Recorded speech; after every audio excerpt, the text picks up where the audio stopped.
Mouse. Let's go.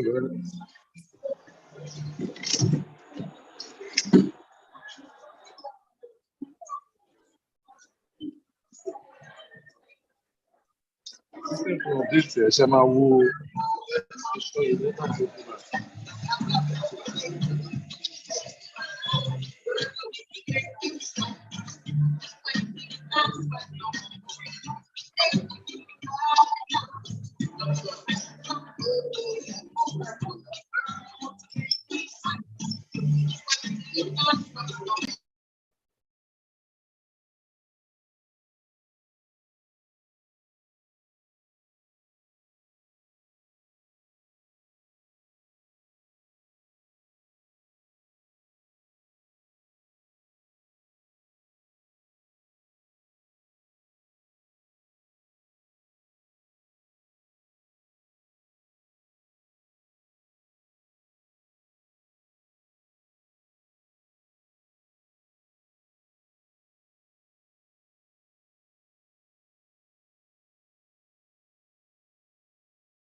circumstances that we cannot control. So please forgive us and pardon us.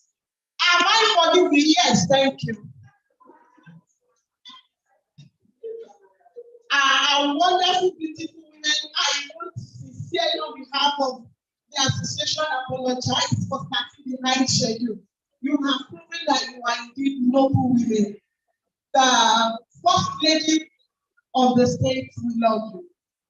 Not only will you come on time for your patience, God bless you. Thank you very much. I thought we are going to clap. It is not easy for a provost of the college to pull all this crap, to allow us to enjoy all that this subject has been enjoying. I thought, proud, keep clapping. Did you borrow your hands? If you borrow your hands, don't worry, clap. I will pay back. I will redeem.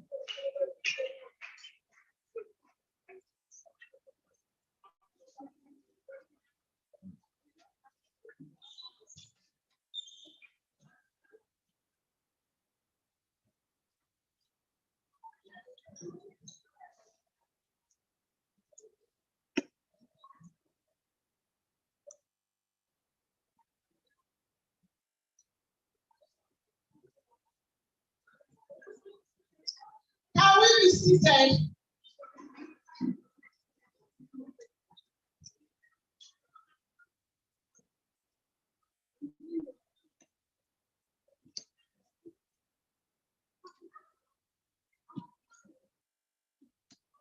We want to appreciate God Almighty for making today a reality. We want to thank God for the kind of provost He's given to Federal College of Education and Okayama, Lagos. Sir, we love you. You are wonderful. Thank you for coming. Once again, I want to apologize for starting this program behind schedule. I want to plead with us as great and wise women to exercise patience. We will not waste your time unnecessarily. I want to invite the high table, our chairman of the occasion, and he's no other person other than Professor Ayodele Atesewa, the Deputy Provost, the Deputy Vice Chancellor of the Local Services, University of Lagos, Akokayama, Lagos. Is he around? You're welcome back. You're very welcome. When I saw the name, I thought it was a he. You are welcome. God bless you.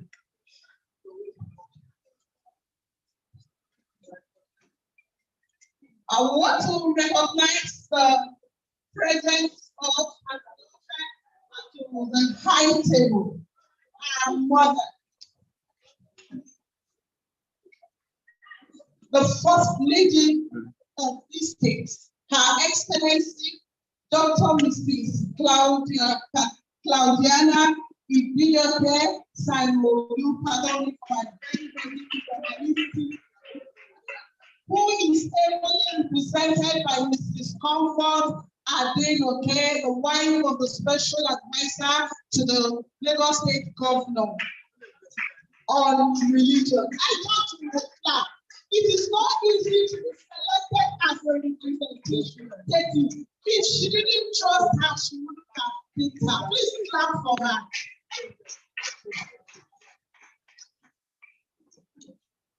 We also want to recognize in absentia our executive secretary.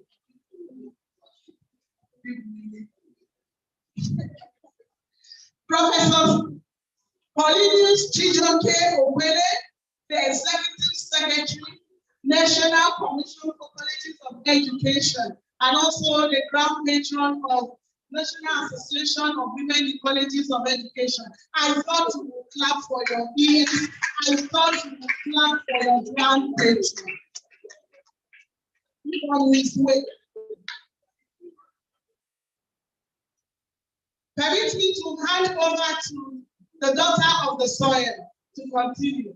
By the time she's done with the royal fathers to come back. Thank you very much to the National Secretary. We appreciate that. We invited royal fathers, though they are not here presently. We have Dr. Babatunde Olaogun Ogunleye, the Aladesoyin and paramount ruler of Ogunlaja of Odolorija Kingdom, Epe, Lagos. I'm sure you join us very shortly. Please let's put our hands together for our cabinet. We are also expecting His Royal Majesty Obamotunde Alaba Ebiyomi Adako, the Oluyere of the Iyere Kingdom, the Iyere of Ondo State. Let's put our hands together for him. He will join us very shortly. We also have His Royal Majesty Oba Ayodele Olamole and Alimi, the Alade Raka of Oka land. I'm sure he will also join us very shortly. Also, we have on our list His Royal Majesty Oba Asumo Kamiru Alayodele of Odo Ayodelu. Let's put our hands together for him. Let's put our hands together for him. Thank you very much, my National Secretary. As we continue with the introduction, please permit me to introduce Mrs. Sherifat Abiodun Aziz, the amiable wife of the Provost Federal College of Education at Koka, and she's also the matron of the Ghost Institution. We may stand for her. It is not easy to be a provost wife and a matron. We have our one and only national president, the ever-smiling provost, that chose to pilot the affairs of the Association of Women in Colleges of Education. And she's no other person than Dr. Mrs. Teresa Opunleme Okoro. She's our host for today. And beside her to always encourage and give her support is her vice president, Dr. Mrs. G.A. Osoko Oyedeko. We want to also recognize other national officers in our midst. We equally recognize and call to the high table Dr. Mrs. P. Zipporah Duri, the eminent past president of the Great Association. We also want to recognize and call to the high table the zonal coordinator of National Association of Women in Colleges of Education Southwest Zone, Dr. Ololade Rosemary Olawo.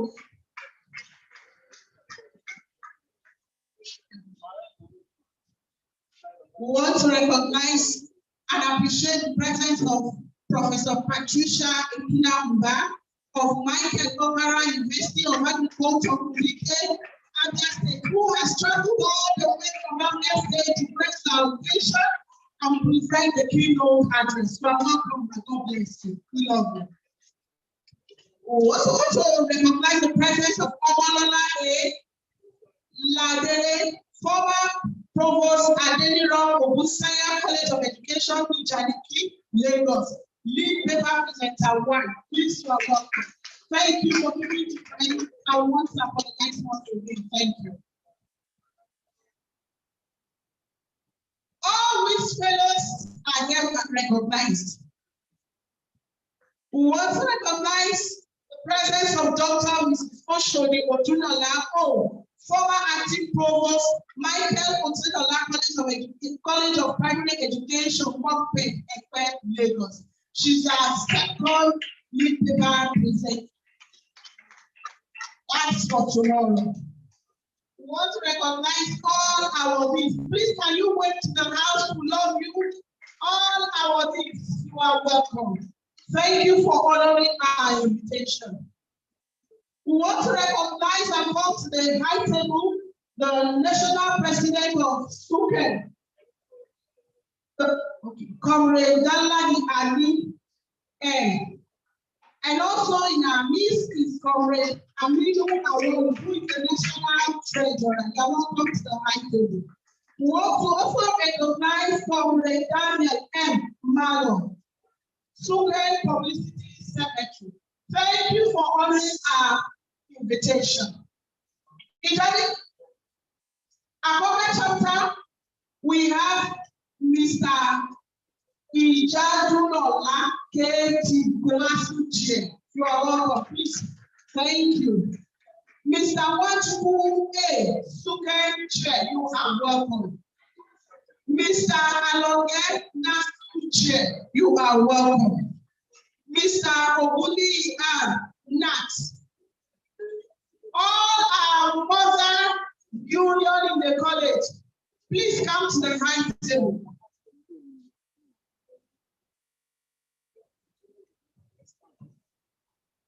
Okay, at this juncture, we would like to recognize our able managers that are here seated, led by our wonderful, energetic, supportive father, the provost of the college, Dr. Wahab Ademola Aziz.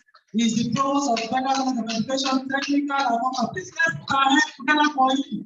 Women, please let's put our hands together for this man. He has been so supportive. He has been so wonderful to WICE our partner. Thank you very much, sir. We are very grateful. Also in absentia, I have the deputy provost, Dr. Abianu Wasim Lamidi. He's not here at all. Very good. Thank you very much, sir.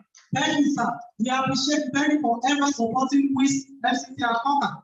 The registrar, Mr. Rashid Abolabi Dada, I'm sure he's on his way. He'll join us very shortly. Then our own CPN and our ever supportive mama, the boss of the college, Mrs. Amaka Munaji. Thank you so wonderful. Thank you, ma'am. We are very grateful.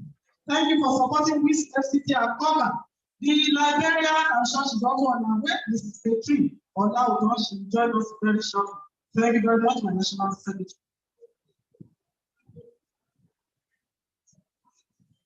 As we progress, we want to recognize all distinguished invited guests. If you are there, just wave your hands to the house.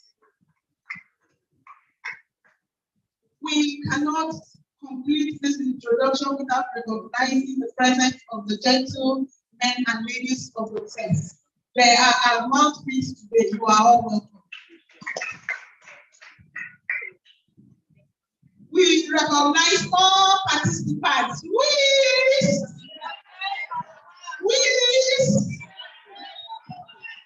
Every other person here, you are welcome. Time and space may not permit us to call you individually, but where you are, it's on high table and you are as important as the occasion. God bless you.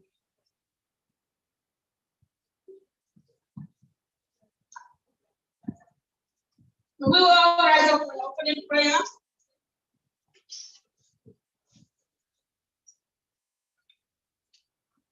We honor the God that brought us here safely.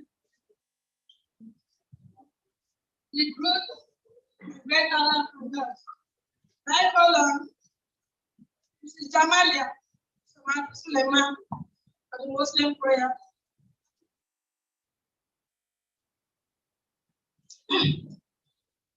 أعوذ بالله من الشيطان الرجيم بسم الله الرحمن الرحيم الحمد لله دائما نحمده تعالى نستعينه ونستغفره ونتوب إليه ونعوذ به من شرور أنفسنا ومن سيئات أعمالنا من يهده الله فلا مضل له ومن يضلل فلا هادي له أشهد أن لا إله إلا الله وحده لا شريك له وأشهد أن محمدا عبده ورسوله اللهم صل على محمد وعلى آل محمد كما صليت على إبراهيم وعلى آل إبراهيم إنك حميد مجيد اللهم بارك على محمد وعلى آل محمد كما باركت على إبراهيم وعلى آل إبراهيم إنك حميد مجيد اللهم إنا نسألك إيمانا كاملا واسعا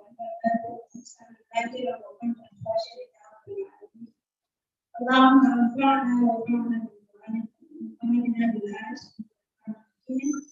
وتوفنا إنك أنت السميع العليم وكل أنك أنت الغفور الرحيم والسلام على المرسلين والحمد لله رب العالمين.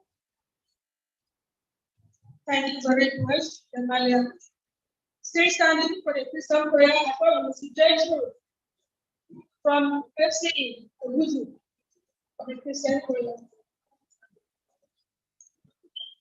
Peace, we are great and one. Peace, we are great and one.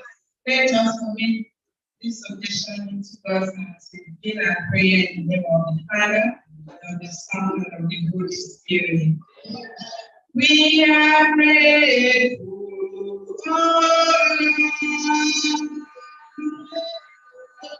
we are grateful,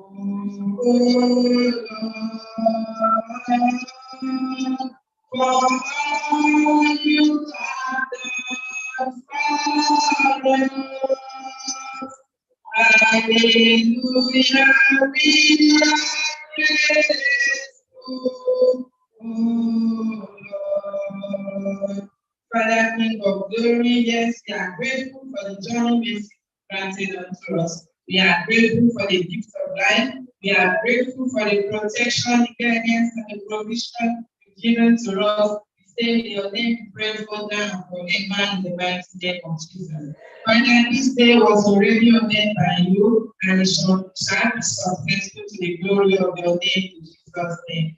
We subdue every spirit of trouble, every spirit of confusion, every spirit of insecurity. We neutralize all the powers of the evil ones in the mighty name of Jesus. We commit the management of this college into their able hands. We ask you to grant them more wisdom and understanding to pilot the affairs of this their college to a greater height. Our management, the WICE leadership, we commit into their hands, and all the members of WICE from all over our chapters and states, from our various destinations, we come, O God, and hand over to you to the glory of your name. From the soles of our feet to the crown of our head, we cover in the blood of Jesus.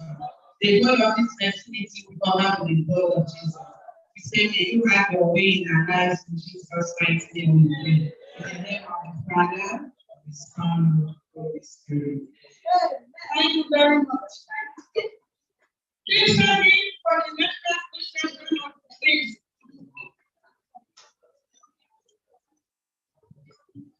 You all know that in our colleges we have department of finance, we have department of music. Permit me to call one of our own, with song writer and music director, and she is Princess Elizabeth Anthony, the secretary of Akamba College of Education for People, as she leads the national anthem and WICE anthem. Thank you, my secretary. WICE.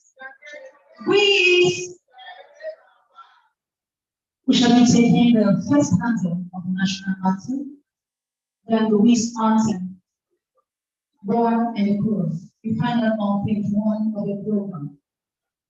You don't have it, but you know the national anthem by heart.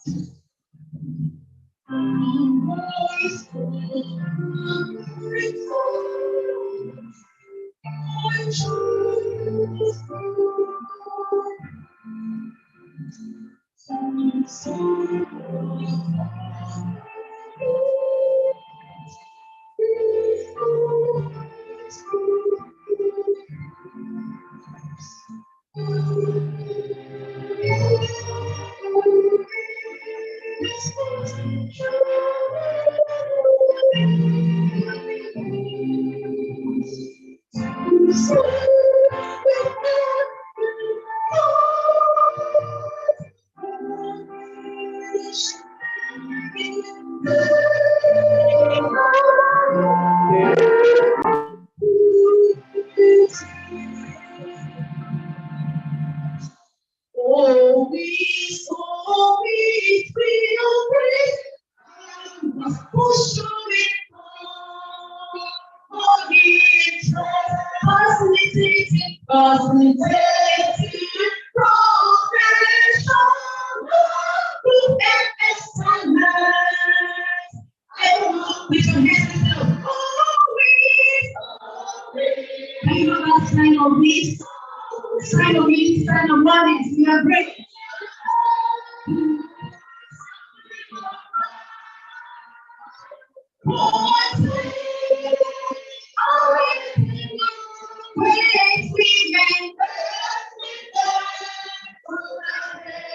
Again.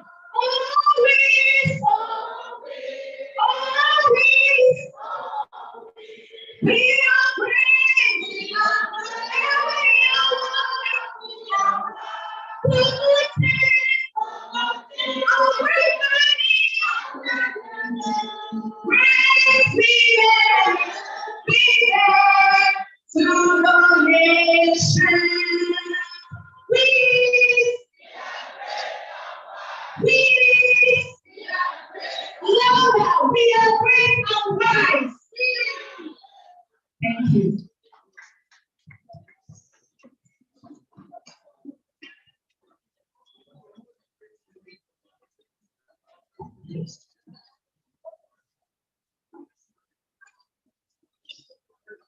Thank you, Princess Elizabeth. God bless you. At this point, we want to hand over the microphone to our national president for her welcome address.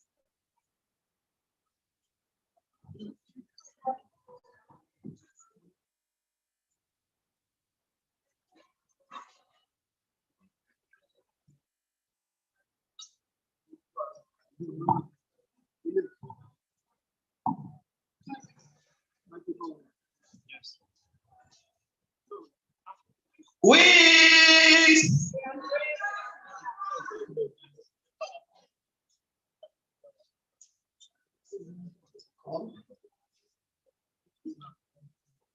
We want to recognize His Excellency General Muhammadu Buhari in Ascension, the President of the Federal Republic of Nigeria, and his honorable wife, Dr. Mrs. Aisha Buhari in Ascension, the First Lady of the Federal Republic of Nigeria.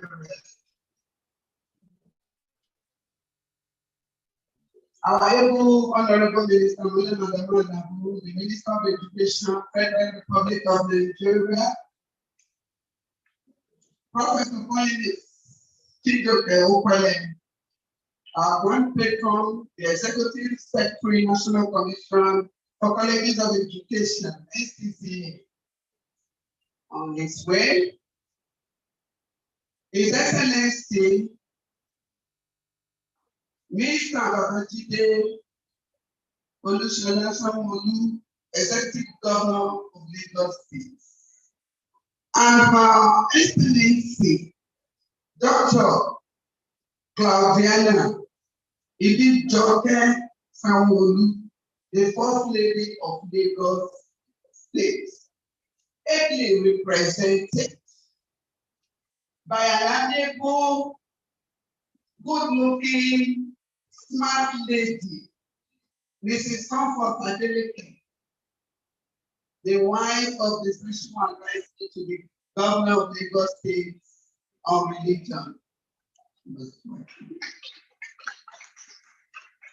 I recognize the presence of various royal majesties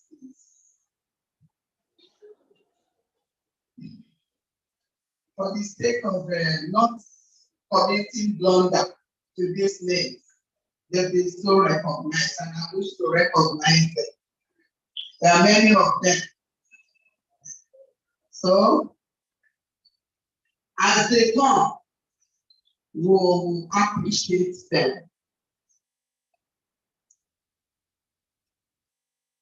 I want to recognize the presence of the Honorable Minister, Commissioner of Education of Lagos State, Mr. Scholar Shade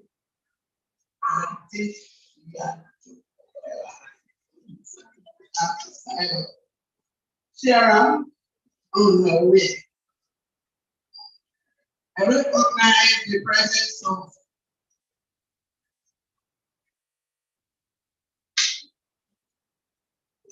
my own provost,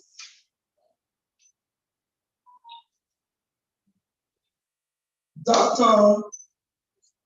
Ademola Aziz, the Provost of Federal College of Education, Akoka, and our host. Thank you very much. We appreciate you. Thank you. And our own matron. Are you sure you know? Our own matron, the honorable wife of the program, Mrs. Sherifa Adeola Aziz. Our own matron. Are you not clapping for a matron? Thank you for being there. All the management staff that have allowed us to be here successfully today. The bossa, thank you very much, ma'am. The registrar, the deputy provost, the college librarian, thank you all. I want to recognize my immediate past president, the woman that structured peace to an enviable hand, Dr. Mrs. Deborah Duguri. Thank you, ma'am. Thank you, ma'am. I want to recognize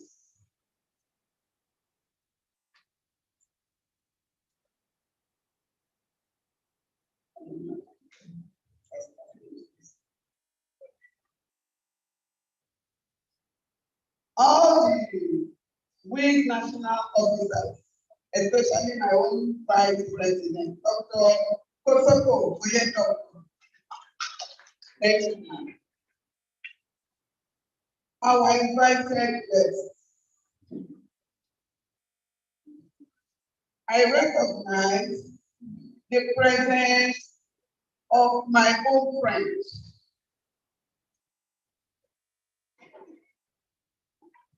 The provost, former provost of Adeniran Ogunsanya College of Education, who is today's newspaper presenter, Dr. Monana A. Thank you.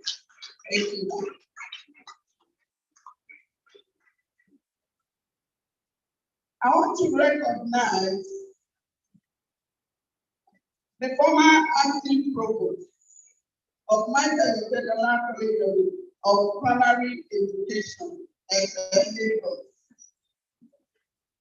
She is Dr. Oshobi Odunala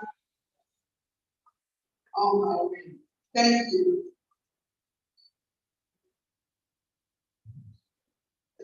The chairman of the occasion,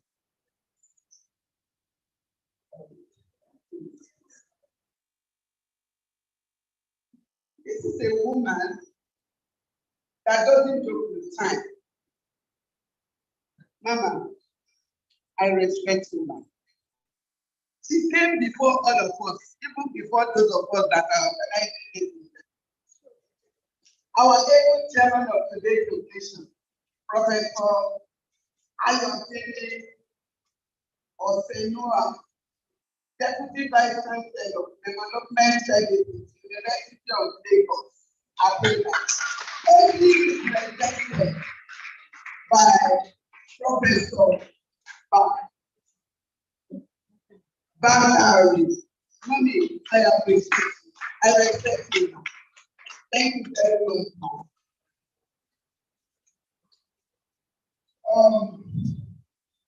Today's occasion is the occasion of academics. And our keynote presenter is our own person in this college, in the College of Education Affairs, but later migrated to Michael Okpara University of Agriculture, Umudike, Abia State. I am talking about an erudite professor, professor of professors, Professor Patricia Etina Mba, the keynote presenter. Thank you. I want to recognize our distinguished awardees. Many of them, I salute you all for accepting to be part of WICE. Various invited guests. I want to turn to a special person here and a friend, a great comrade, the president of Sukan. No other person that traveled all the way from Federal College of Education, Technical Building, to honor this invitation. Are you not clapping? You want to hear me?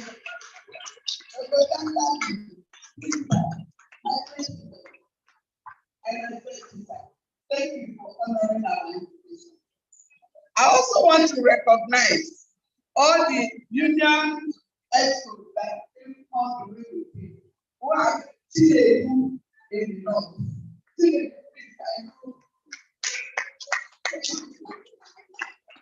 Every other union, I am still waiting for my own national president, Dr. Smart Olubeko, the president of WICE. Are you not happy? And all the unions in the college, and I thank you all.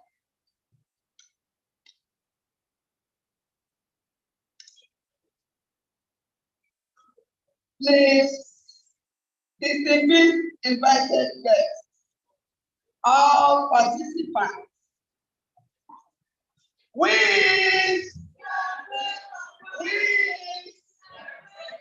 I welcome you all from all the 6 geopolitical zones in Nigeria. And I thank God for joining us in granted to all of you. You are all welcome. Gentlemen and ladies of the press, good morning to all of us. I am highly delighted to welcome you all to this gathering of teachers, mentors, administrators, executives, and intellectuals.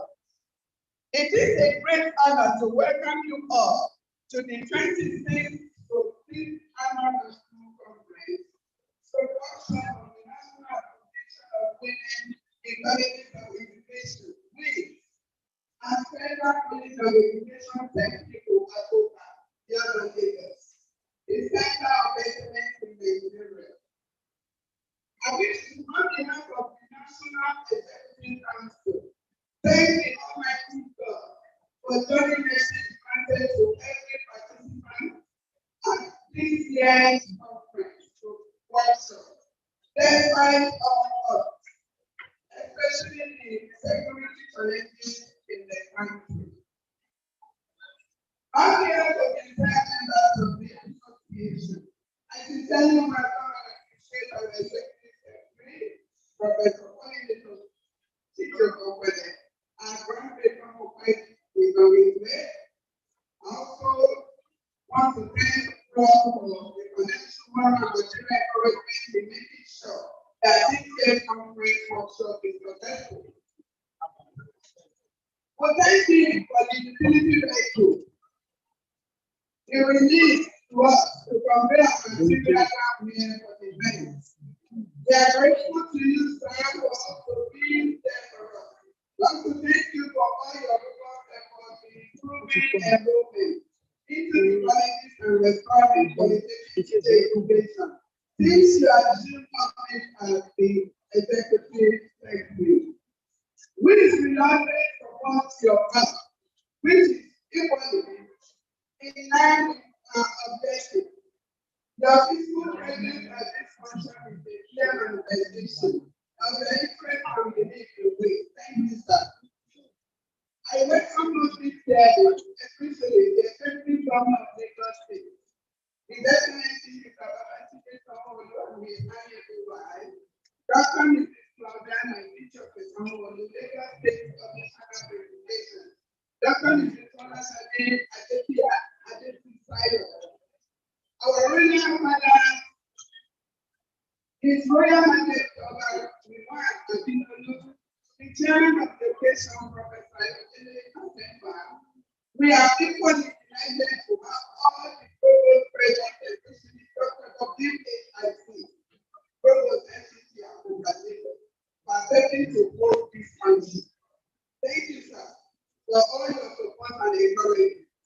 The success is correctly in those small days. I will preach God a great mentor and a father to me.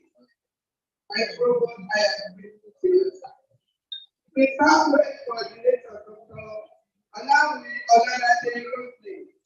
We global organizing committee, Africa, headed by the Southern Chaplain, Dr. Alade Lucibo, and the entire college community. Thank you all for the various roles you played in ensuring that the conference is successful. Your sacrifice of time and resources are all appreciated. With gracious hands, I welcome our keynote and guest presenter, Professor Patricia Itunema, who came all the way from Michael Okara to the University of Agriculture in the United States. Our newspaper presenter, Dr. Olana Elakele, former provost of Adeni Road College of Education. Italipi and Dr. Oshodi Ogunola of Michael Okara College of Primary Education, and the workshop facilitator and Antonio Repo. I thank you, Jenifu, for honoring our invitation despite your tight schedule. We is grateful. Our colleagues invited guests who traveled from far and near to contribute to the success of this event. We are grateful. Thank you all. I congratulate the association for hosting its 26th annual conference workshop. Despite the prevailing economic, political, and especially the security challenges disturbing us in our beloved country. I thank you those for all these members who traveled from all the political zones of the country to participate in this function. It is a demonstration of your commitment and strong will for the growth of the association. Together we will strive to contribute our quota to the betterment of our colleges and teacher education in Nigeria. May your love, sacrifice, and labor never allow to weak education and humanity never go unrewarded. Our United Week and Peace Club members, I welcome you all. You are all welcome.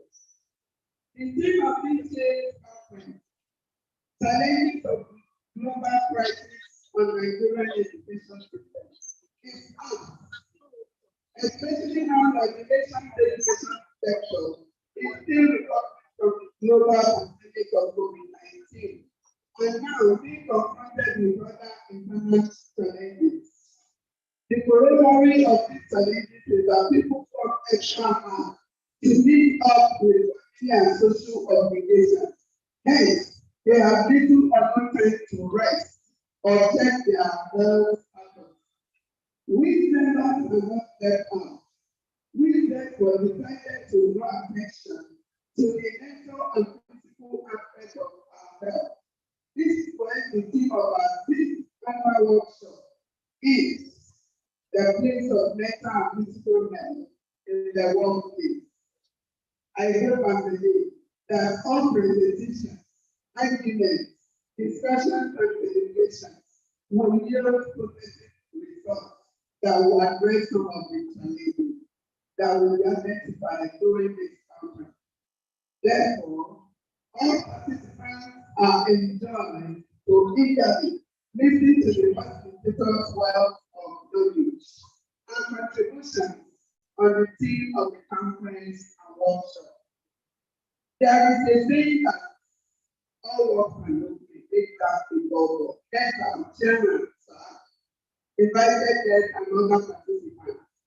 I am proud and excited to inform you that all conferences and workshops are no longer solely about intellectual exercise. We also organize some social and stress reduction activities for our members. These activities provide opportunity for weak members to relax and interact closely. This interaction is able to boost better relationships among us as members of this noble association in our college. I remind us that it is this understanding and enhanced by these activities that have sustained and grown this noble association known as WICE. Our knowledge is to come in honor of our founder, Dr. is one outdoor activity that I employ you all to create with your presence later in the day. Which I will shift tomorrow when our joint program will be around. This year's match is between the defending champion, FCC and the host captain, FCC. We are equally delighted to invite you to represent yourself by watching our match, which is a competition between the three geopolitical. Other activities and events in our country are the talent funds. Our mediation with participation and governance to crown them up. We hope to keep improving intellectual and social activities of our conference as we progress. I especially thank and appreciate the social, solid community, government, and the people of the space for the purpose of the 20th annual national conference of the association in the national conference in October 2021, which coincided with our silver celebration. On this note, permit me to reiterate our gratitude to our Lord people who sacrificed organ commitment and office schedule and attended our 2021 annual conference. We are not only with grand patrons, but the father to the association.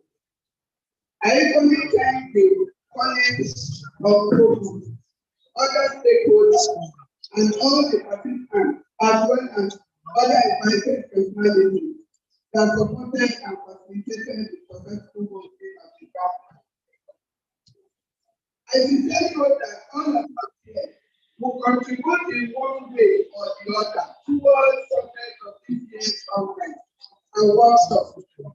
I urge all participants to ensure that whatever is here today is applied in non-fair of our life and help us to provide solutions to our educational challenges, which in turn will make us better teachers, leaders, and mentors whose whole aim is to enhance qualitative teacher education in our colleges and Nigeria in general. I cannot end this brief speech without appreciating the entire membership of this global foundation for the support, confidence, and the trust vested in me by your votes during the national election at Opening. Thank you all for trusting the leadership and affairs of our great association and me and my team. Just like I said during our convention, I genuinely appreciate the electoral officer for conducting a free, fair, and credible election. To the electorate, I say big thank you. As partners in service of humanity, we will continue to promote qualitative teacher education, promote peaceful and enabling academic environment in our colleges, for smooth running of all curricular and extracurricular activities. Everyone, we will do what it takes to make sure that we collectively take with the greater hand. I thank all of you to never hesitate to make meaningful contributions or share useful ideas here towards the actualization of our objective. My goal as the national president is always open to innovation as well as any program that will promote our great association. Thus, I humbly request all participants to actively participate in our celebration and discussion organized for this event. I strongly believe that this conference will be an avenue to identify the challenges determining our education system and possible solutions will be explored to address those challenges. On behalf of my team, I congratulate all our WICE fellows. Fellows, I salute you all. Given and distinguished friends associates for their immense contribution towards the growth and progress of our great association. I equally congratulate all members that have been appointed into various offices in our college. Be reminded that the position that you are appointed to are higher calls to serve humanity, where your integrity is faith. As Smith member, you are our ambassador.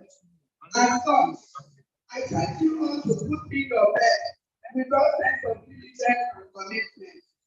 Your success is being success.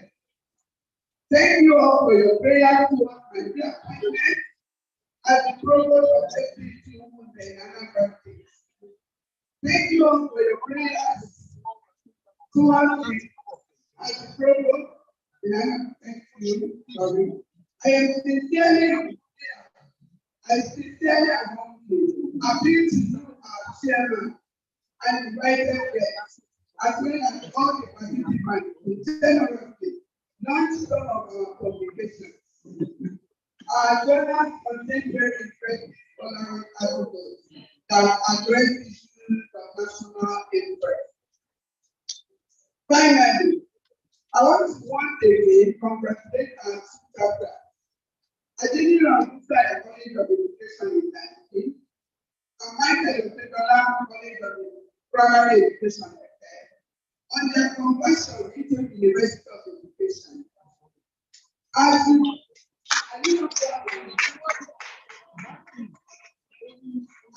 can see, it is my prayer that God Almighty will see you through. I pray that our time goes on. You will find a common ground where we will collaborate with you in the nearest future. So the Lagos government, I say congratulations on the part of the University of Education. The two colleges are among our vibrant chapters in Southwest. So we will meet them. We are happy that the transformation is for the best.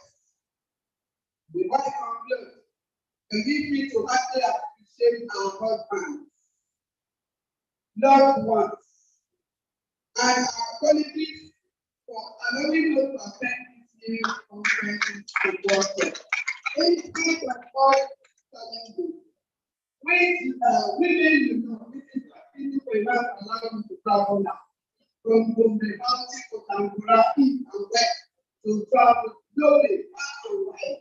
But they allowed us because they know that we are doing there for the good of the country. So we thank them. Thank you all for your support. As we go back to our various destinations, at the end of this conference, I wish all blessings. May God grant us that blessing. Thank you all and remain blessed. We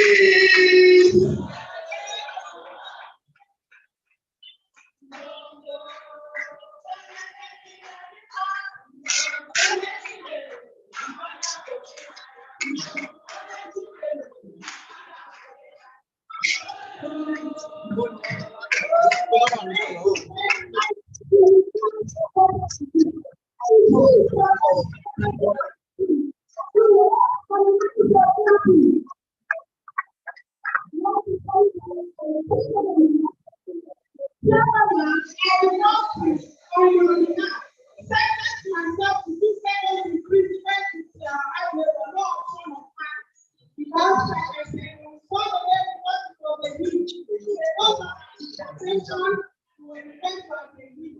So I am sentencing myself to 2 seconds of business without option of mine. If I attended, I will get everything. At this point, we will call on the chairman of the occasion. As he says, please, hello.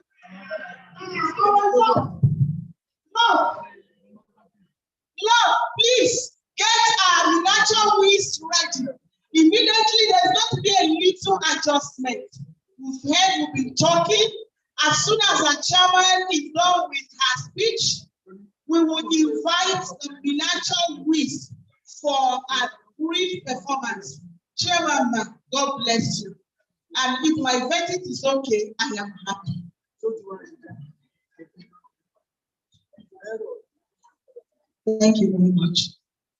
I hereby warmly welcome you all to the opening ceremony of the National Association of Women in Colleges of Education, WICE 26th Annual National Conference 2022. It is focused on the challenges of global crisis of the Nigerian education system, and the workshop theme is the place of mental and physical health in the workplace on this day, 11th of October 2022. I am Dr. T.B. Bakari of the Education Department of the University of Lagos, here to represent the Chairperson of Education, the University of Lagos, Deputy Vice Chancellor, DS, Professor Ayodele Asemoah. Let me start by saying that it's great. It's a great honor, indeed, and a pleasure to be here with you. Like I said, I'm here to represent the Chairperson of Education, the University of Lagos, Deputy Vice Chancellor, Development Services, Professor Ayodele Asemoah.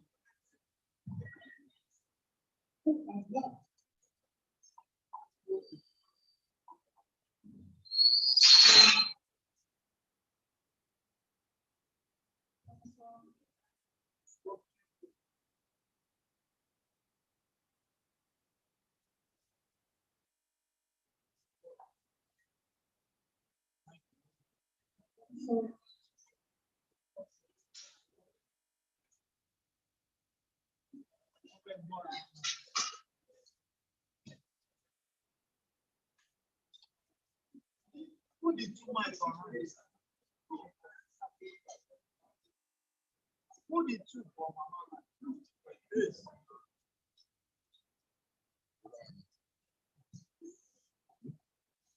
Thank you. This.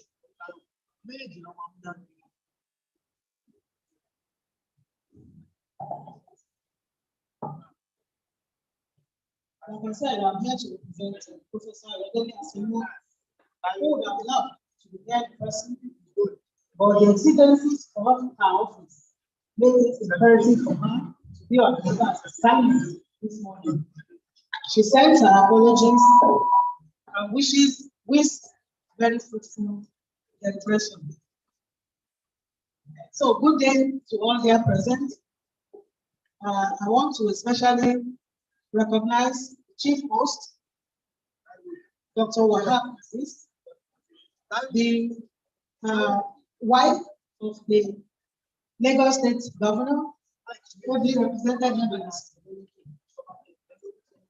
the office of the Commissioner for Education, the Southwest Coordinator, Dr. Oladele Olawobi, the National President, Dr. Teresa Okoli, the keynote speaker, Professor Patricia Bank, the newspaper presenters, Mrs.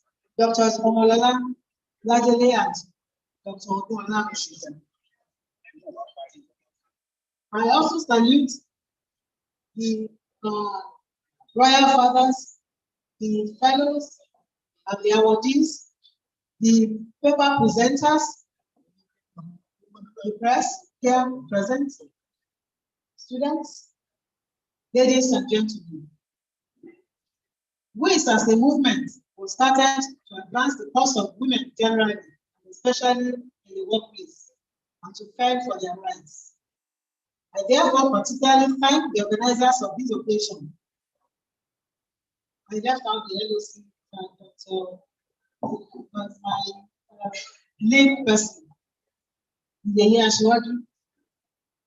So I thank you all for keeping the funds running. Let us remember that this cry is not only heard within our country, but is also scrutinized by the international community as challenges facing women and global. It is therefore important that we keep our eyes on the goal of ensuring equality, equitable consideration, national security, and better representation for women. This type of event, that is this conference, will help spread the word, further highlight challenges, and bring women to the forefront of national debates. It will shine urgently needed light on current and topical problems like mental and physical health, as well as security, especially as a topic that is equally felt all over the world.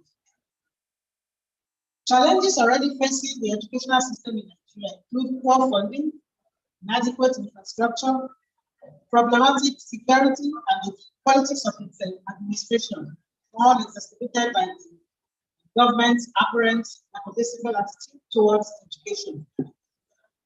The Nigerian tertiary educational system is besieged by different consequences, but the least of which is the current standoff between the university union and the federal government, is manifested in the ongoing 8-month-long strike paralyzing the educational system. It is indeed a challenge, as there is already a history of constant strike actions over the years in a bid to get the government to pay more attention and invest better in the education of the next generation.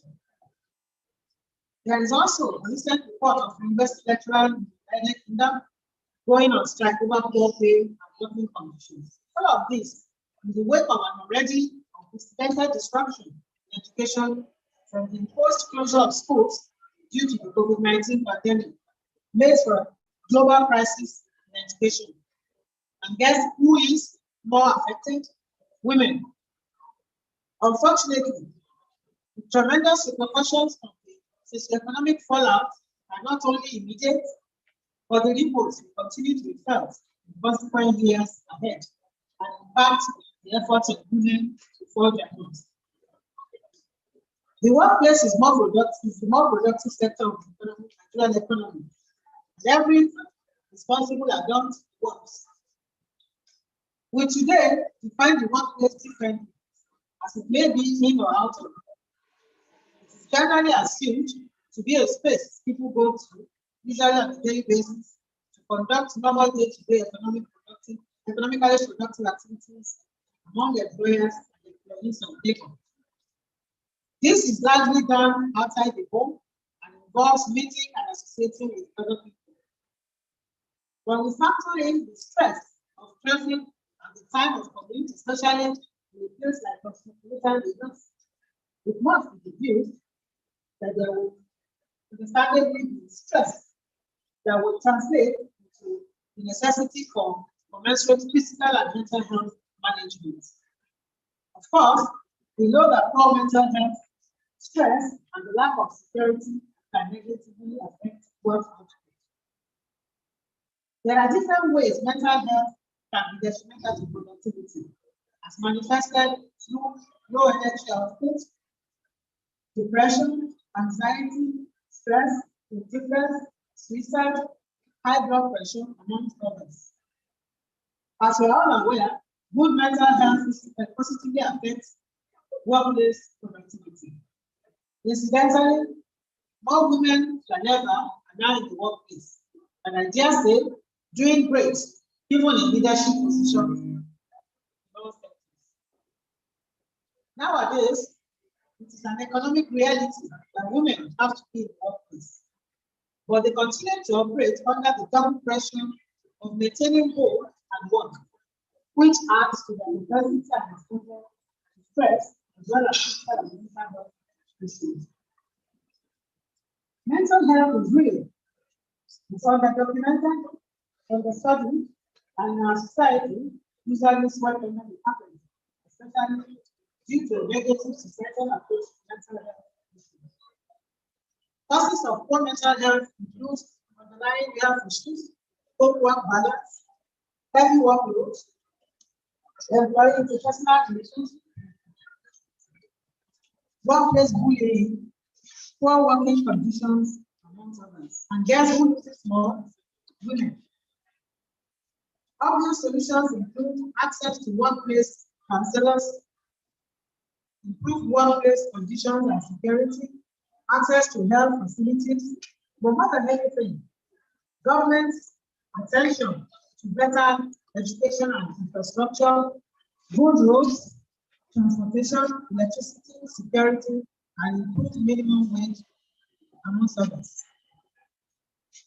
Women have struggled for their rights in the midst of gender inequality, poor representation, harmful traditional practices, and other discrimination, discriminating acts engendered by a paternalistic society. Our fight has always been a struggle to garner more support from the men folk. And as you will see, only a handful of men are represented here. There is always the need for men to pay more attention to our education, learn to understand us more so that we can achieve common goals and live in harmony. All interventions become necessary because of the realization that women are disadvantaged. It is therefore necessary to reiterate that women must continue to support each other and press on, and not relent in anything that will advance the cause of women. This annual conference on journal publication is also a veritable means of highlighting the challenges women face.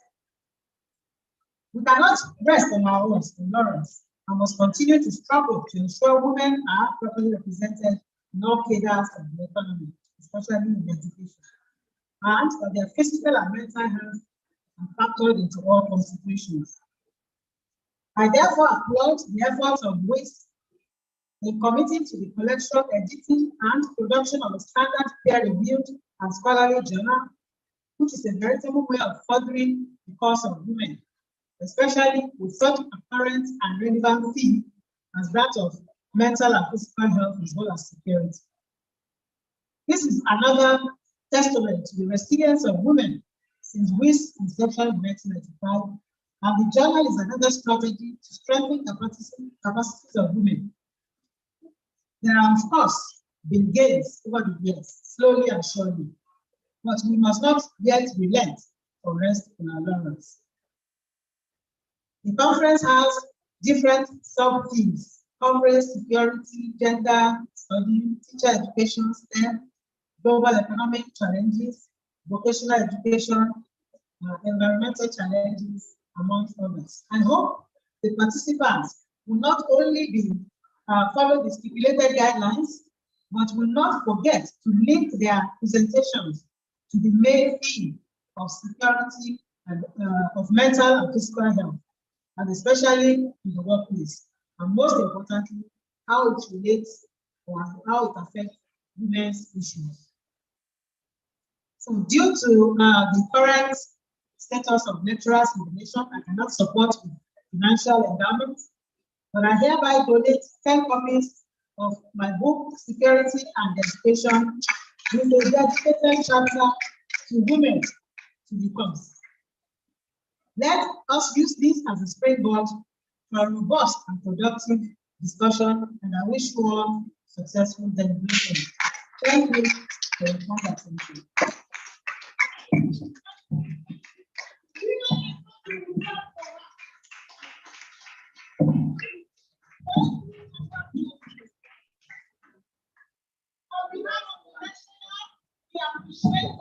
For this generous donation, we,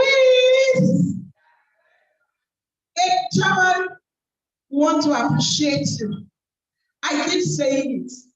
No woman sends a woman to represent her. If that woman, a representative, is not a God sent, we have talent. I keep telling people, we're not asking for equality or equity. No, we are not asking for equity. We are asking for equal opportunity to bring out that which God has endowed us with. I thought we were going to clap seriously for her for doing justice.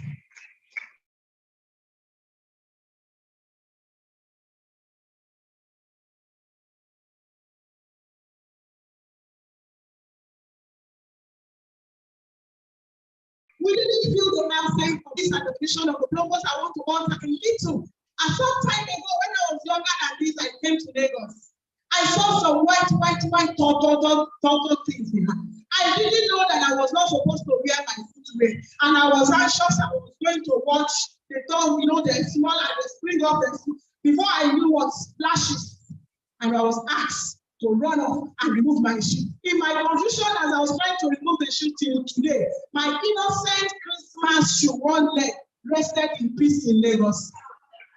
And after that, I was not in Lagos for over 20 years. And your group, come and display to us and show us that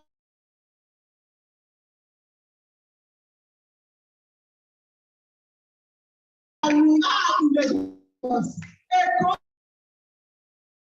For sure. One of the management secretary, while the national president was delivering a speech, my college registrar walked in, and I'm sure he's still with us, Mr. Rashid Afolabi Dada, the college registrar of Federal Education Technical and Corporate. Thank you very much, sir, for the focus. Hey, we are waiting for you. I don't know whether I should put up remove my shoes. I don't know if history will repeat itself. So there's a little modernization to that beautiful group that distinguishes Lagos from other states in the southwest.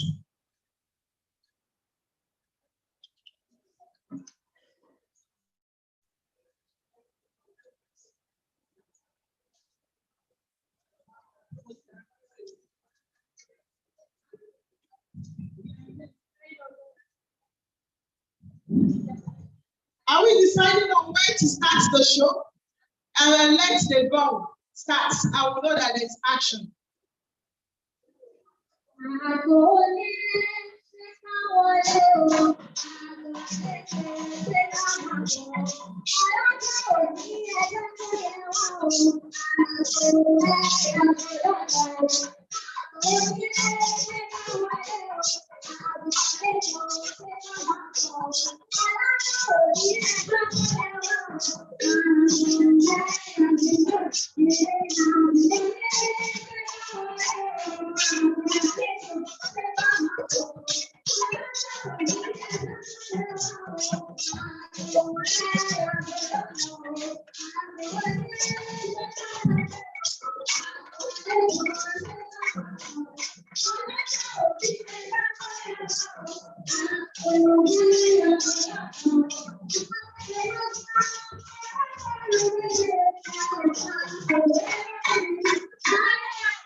Thank you and God bless you.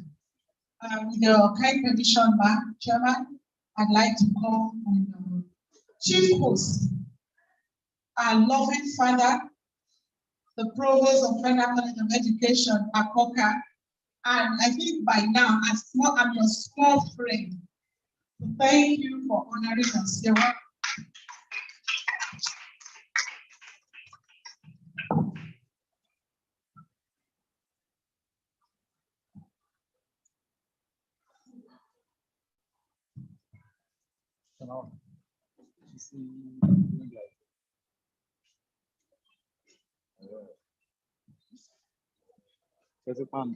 Yeah, good morning, everybody. I'm delighted to welcome you all to this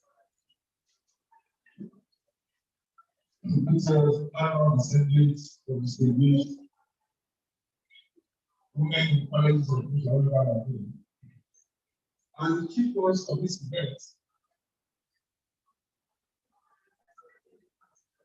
I feel so delighted to accommodate beautiful women under the working of National Association of Women in College Education, WICE.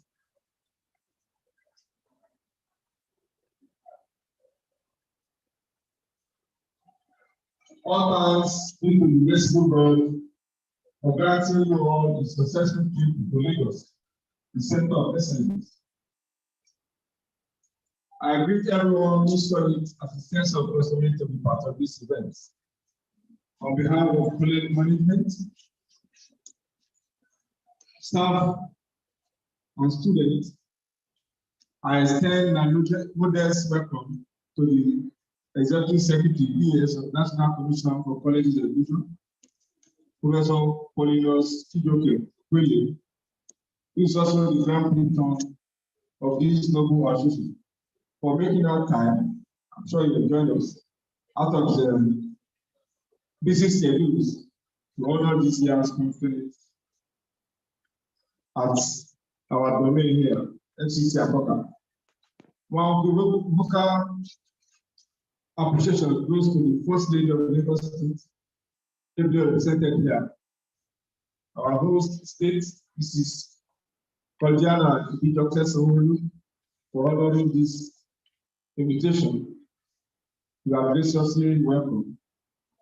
Permit me to also salute the gratitude. With gratitude, Lagos State Commissioner for Education, Mrs. Folashade Adebisayo, is not presently here, also represented. I equally want to seize this opportunity to appreciate the provost, who is equally the national president of this association, Dr. Mrs. Teresa Okoli, is the fellow of WICE for bringing the satellite of this year's annual conference on Federal College of Education. Promise you and all your members a pleasant experience in our campus I appreciate all my fellow youth we are still expecting from various colleges and institutions in Nigeria, who we are still expecting to attend this conference. I wish to appreciate our royal fathers, and more importantly, appreciate my comrade, WASU President, Dr. Simon, who is physically present here, and my other comrade president, Mr. Danadi. We have appreciated the management, the deputy police, the registrar, the professor, college librarian, and other staff of the college. I also welcome the chairman of this event, of this conference, and the keynote speaker, and the lead speakers who are here. Appreciate all other stakeholders, politicians, and distinguished personalities that have supported this great event with their presence and reinforcement, and indeed grateful. I welcome all the deans, directors, and their departments who are here, and of course, the awardees of WICE who are physically present, and those that we are still expecting. The gentlemen of the media, staff, and our dear students who are in the hall, and our fellow WICE members, they are all welcome. As we all know, this year's annual national conference here at FC Takoka is one of a kind. First, it captures a sensitive spot in our polity, the challenges of global crisis of Nigerian educational system. These challenges are not peculiar to Nigeria alone, albeit enlargement from the guest speaker and various paper presentations will guide us on the way forward. Again, the workshop team, which is the place of mental and physical health, the workshop is well timed. Every working adult needs to be well informed of their all-round fitness in order to achieve the set goals of the organization find themselves. I want to use this medium to make known to us that this is the second time FC Takoka is hosting a national conference of this magnitude. Our people have been saying that when the joy is sweet, there's a likelihood of it being repeated. And there's another day that says that when an orange is sweet, you have for more than one, you need more than one. I strongly believe we find this year's outing remarkably interesting. And also, when the ESCO paid us a pre-visit, I told them that even though FC Akoka is not located on Lagoon front, they will have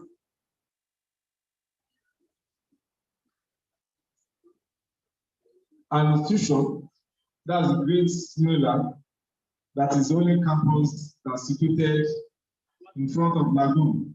And I told them that when they are coming, they should come with their swimming. I'm sure you are here with your swimming attires or kits, so that after the event, you won't go there to go and swim there. I'm sure we'll give you some security gadgets. I genuinely hope that all of us will contribute immensely towards the overall success of this year's conference. I want all participants to be focused on the essence of this conference,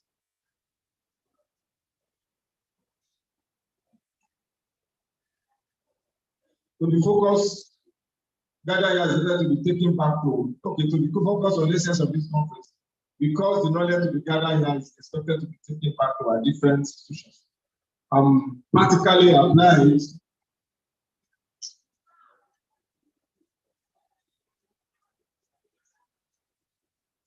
to the total advancement and sustenance of quality teacher education in Nigeria and humanity as a whole.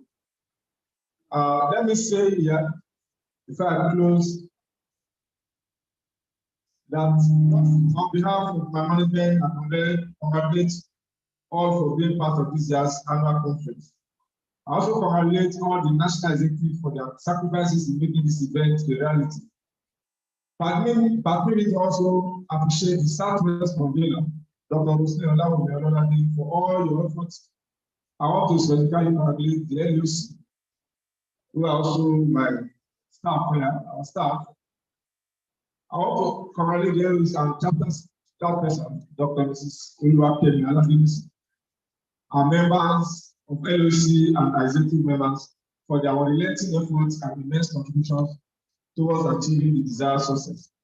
You have done really well, and congratulate the WICE fellows in Akoka chapter and all the chapter members and college community as a whole.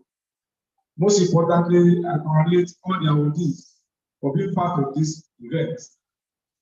Your contribution to humanity, which you have heard, that has heard you this remarkable feat, will forever be embedded in the lives of those you have touched. Akoka is a bit unique in the promotion of interests of women. And I want to give this data so you know that to justify what I just said. We also read the team, and the sub-team will also capture some of the issues that we raised here, which include security issues and the Nigerian education system, gender studies, early childhood, teacher education and security, and so on and so forth. Our college on its own has also recognized the importance of ability of women, and this has reflected in the appointment of women to various positions in the college.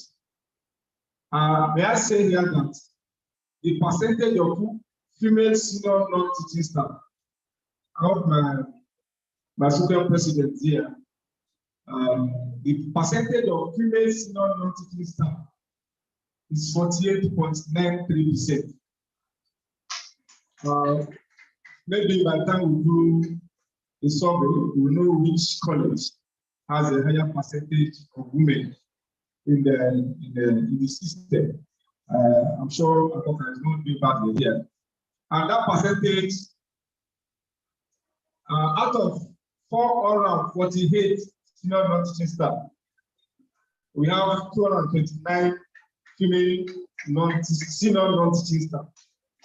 I think that's a good percentage, which is then, apart from that too, even for academic staff, the percentage is also not bad. We have 41.8% of women for academic staff. That 41.8%, that's about 99 females out of 237 academic staff. So I'm sure the list have also increased. The college used to have, until recently, for the committee of deans, we have 3 female deans until 1st of October when election was done in one of the schools. So we now have 2 against 3, but it used to be 3 against 2 in favor of women. You can see that Akoka has also been supporting. The of note is also very important for my super president to also know this. The college currently has 29 deputy registrars and assistant deputy registrars. Out of 29, we have 18 female deputy registrars and assistant deputy registrars. And that's about 62.06%. You can see that the WICE has taken over the college. Then the same thing in the appointment of committee chairmen of committee of chairpersons. We have more women who are also heading one committee of the college or the other. Finally, let me say that women all over the world are making waves, and I'm happy that the representative of the guest speaker is currently here, and that I'm also part and parcel of the University of Lagos. The current BC, the incoming BC of University of Lagos, University of First Choice, is no other person than a female scholar, a professor, in person of Professor Folashade Busola. And you can see that the women food also are making waves all over the place. I want to conclude by saying that women in academics do not see their roles as just being academic. They need to also be politically relevant. Because why am I saying this? The crisis we have in our educational system today is about funding, is about management of resources, both men and materials. And I'm aware that women are better,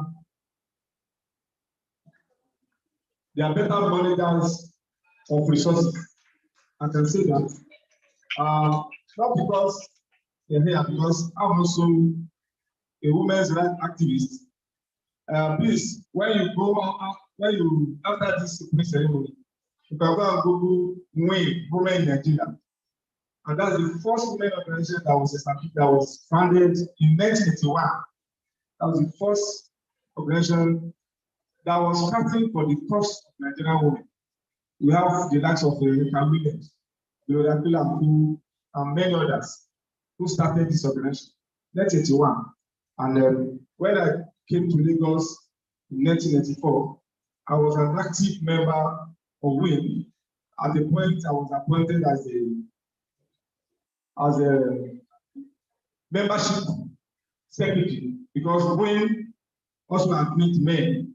And the idea behind it is that if you don't carry men along, it will be difficult for you to also because you must carry them to also educate them. So I'm saying apart from publishing academic papers, please, you need to also be politically relevant so that you all know, because the crisis of in education, if you look at what has happened for the past 8 months, where since when ASU went on strike, KOASU also joined at the point before it was called off. See, the burden of that crisis is usually on women because the children are always at home instead of being in school. So we want us to be more relevant and discuss other issues that also liberate not only the women in academics, but other Nigerian women. Thank you very much. I wish you successful and memorable conference as you go back to your various destinations. Thank you very much.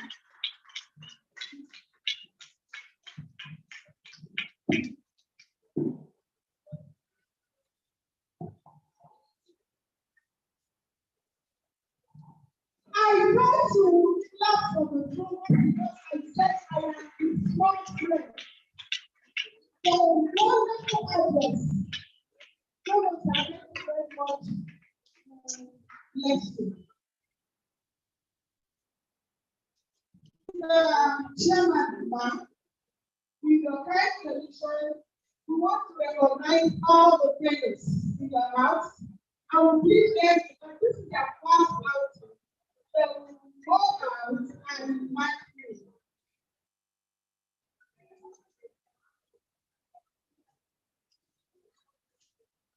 The fellows, please, we want to recognize you in a very special way. Kindly find out and probably in a majestic way, and all past presidents as failures to get their feet at the right place.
Please, hello.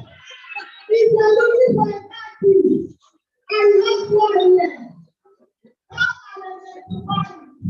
If there is no one there, you will not have access to show you the position of the man. That's becomes man.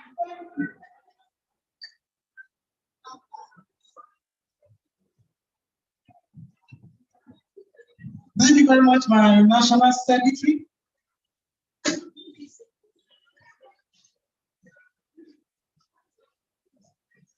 KBC, we welcome you, sir. God bless you for coming, sir. Thank you very much.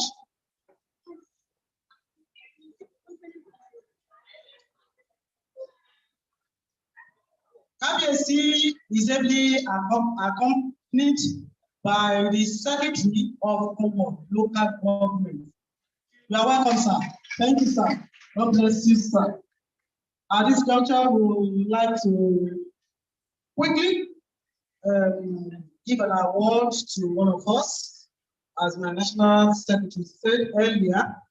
So I would like to call on Mrs. Yemisi Udunaya, who will be taking the citation of Mrs. Lai Koi.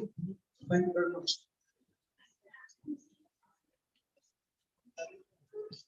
Good afternoon, ladies and gentlemen.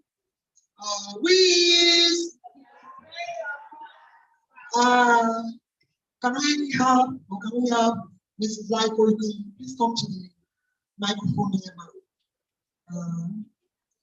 Permit me to call her by how we normally call her, Mrs. Olaiwola Koiki.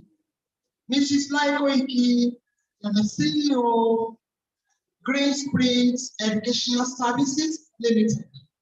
She is a strong leader and a passionate educator with a track record for discovery and execution. She attended St. Anne's School, Ibadan, and Queen's College, Lagos, for HSC, that is the A-levels. She also attended the University of Boston, that is the University of Lagos, where she graduated with a bachelor's degree in geography. She went on to the United Kingdom to earn a Montessori diploma from St. Nicholas Montessori Training Center. The Green Springs concept was conceived and introduced by Mrs. Olaiwola Koiki in 1985.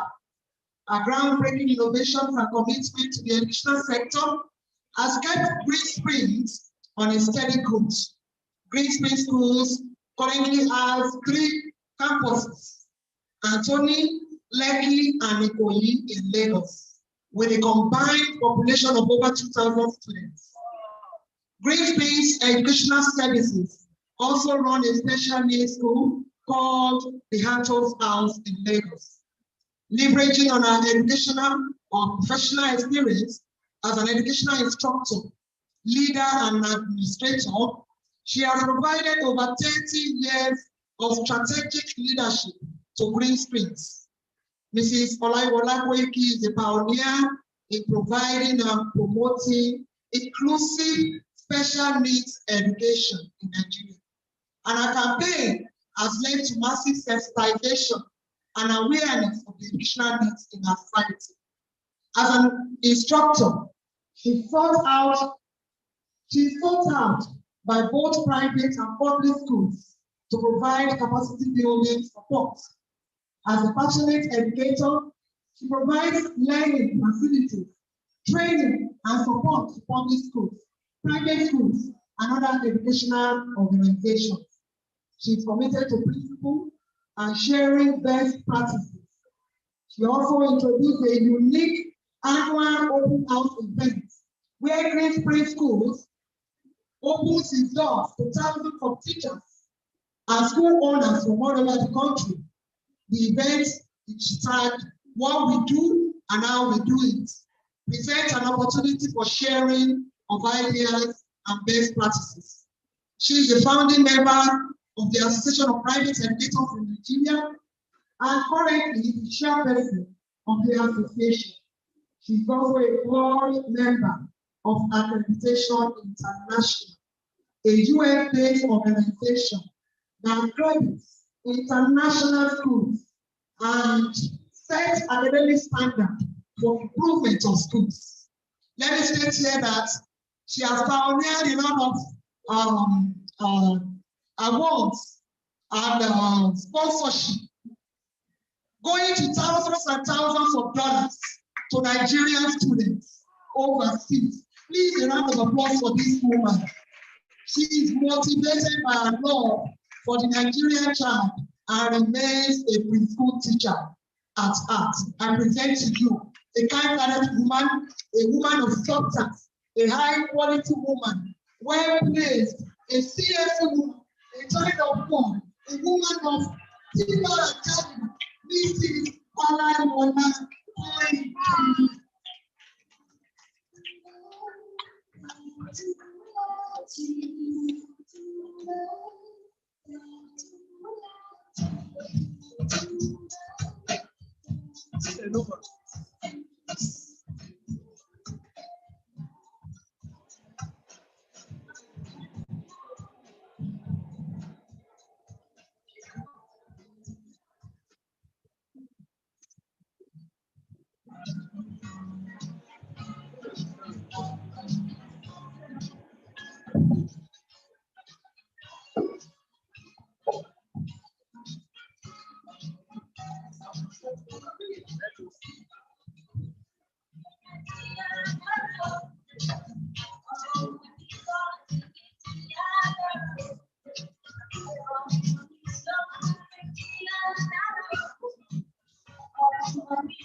Hello.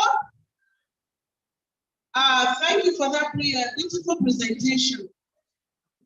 Now, before we call on the First Lady of the state, who is ably represented by the wife of the Special Assistant for Religion, permit me to call on a beautiful lady,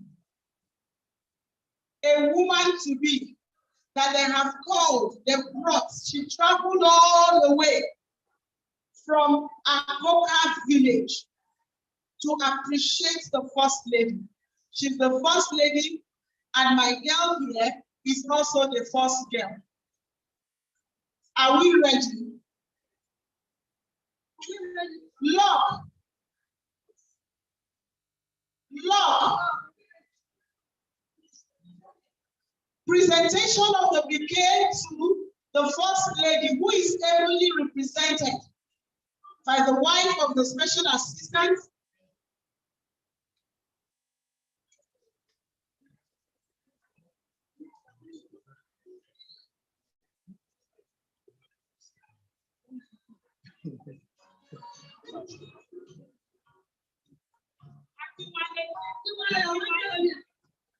Please. Can you step up?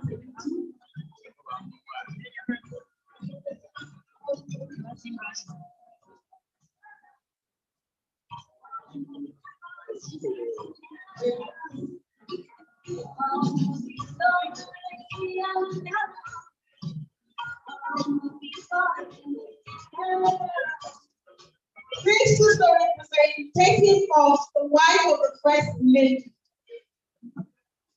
Sorry, the first lady of Lagos State. I want to give this speech to appreciate her by giving her a bouquet. And this bouquet is going to be handed over to her from the very first day of her program. Beautiful. Thank you very much. Thank you. You can take your seat while you get ready to give your address. I thought you were worried for granddaughter. If the economy is bad, your hands are still with you. The government has not taken you over your hands. Just clap. And you know what this word to clap what this say, please.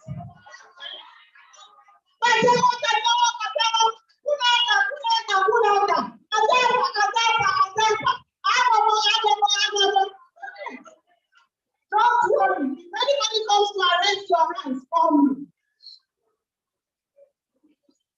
Thank you very much. On this note, we will hand over the microphone to the first lady ably represented here today.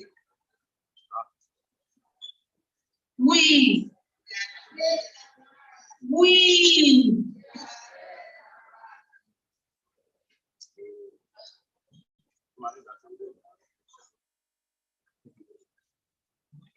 The first lady would have loved to be here in person, but you can agree with me that she cannot be everywhere at the same time. And that is why I'm here to represent her. And I believe this is a national conference. Mr. Chairman, permit me to, we'll be speaking grammar. All this while, permit me to greet our women in our own local women. Madam Arewa, Pia, Yadida, Sadun Pudazwa, Umuwa Inonu, Unadiayo Fumae, Eni Yale Kaba Siwe Po, Ekaba Sariwa.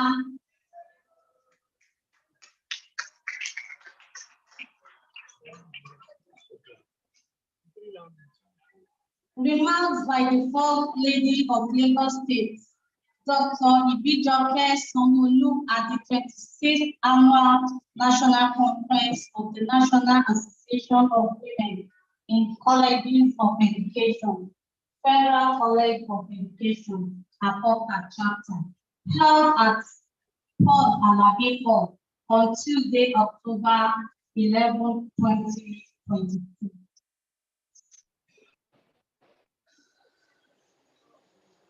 The Honorable Commissioner, Lagos State Ministry of Education, Mrs. Folashade Ade-Bisayo.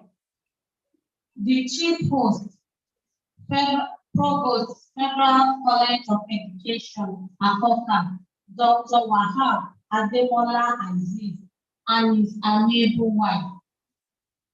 The National President, National Association of Women in Colleges of Education, Dr. Teresa Okoli. You're welcome, ma'am. The Chairman of the occasion, Professor Ayodele Asenwa, ably represented by Dr. T.B. Bakari. You're welcome, ma'am. The keynote speaker, Professor Patricia Uba, the Grand Patron of Women in College of Education, Professor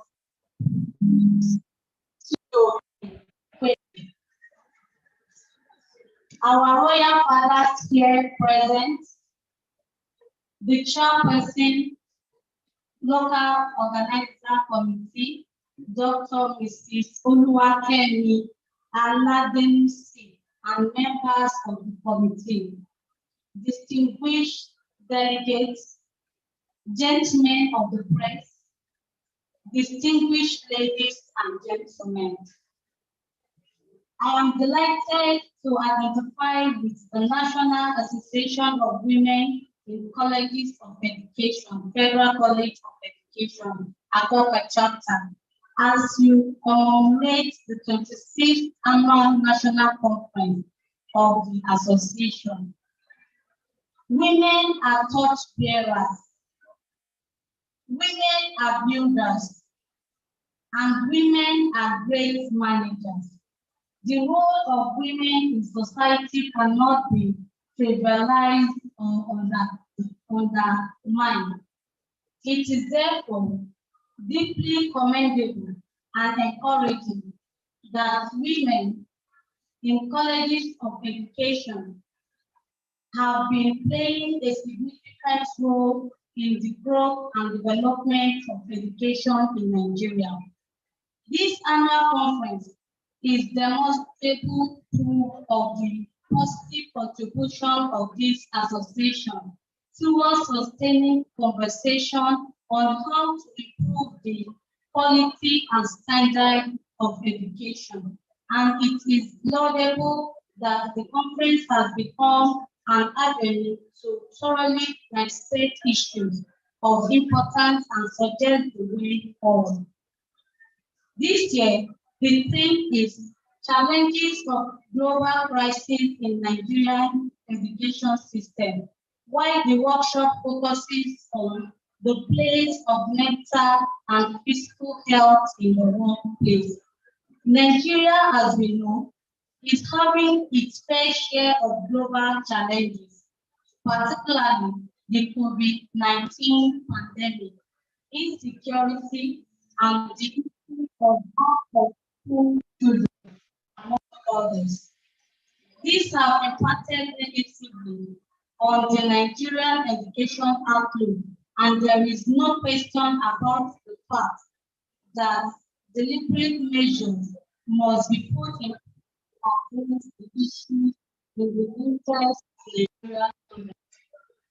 For me, we must continue to advocate for adequate funding of the education sector to guarantee solid education that will, in turn, translate into a better deal for the students and also the teachers. Thankfully, there has been marked progress in terms of improved budgetary allocation to education, but there is certainly room for more improvement in order to engender proper funding and ensure that the future of our children is protected and secure. Also, the place of mental and physical health in workplace can certainly not be undermined. It has been established that there is no health without mental health. Physical health and mental health are intertwined and interrelated. Productivity is negatively affected when the mental and physical health of any member of the workforce is at the lowest end. There is therefore a clear call on people more than before to pay close attention to their mental health as much as they do to their physical health. The truth is, it is medically possible for someone to appear physically fit but mentally sick. We also must re-emphasize the need for people to prioritize healthy lifestyle. Physical health is maintained by good nutrition and a healthy diet, physical activities and exercise, and adequate relaxation and sleep. This is what we must encourage on a large scale in order to significantly improve both the mental and physical health of the people. As a riper, Let me again commend the National Association of Women in Colleges of Education, Federal College of Education, Akoka Chapter, for your consistency in celebrating this annual conference and urge you to keep up the good work. I thank you for inviting me to be part of this conference, and I wish you successful deliberations. Dr. Mrs. Ibijoke Sanwo-Olu, First Lady, Lagos State.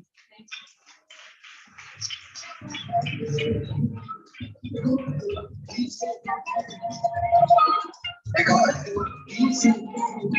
the speech from the wife of the government of Lagos. I thought you would clap. Oh. Clapping should not allow you to have problem because I will sentence you to 2 seconds imprisonment and there will be no option of fining.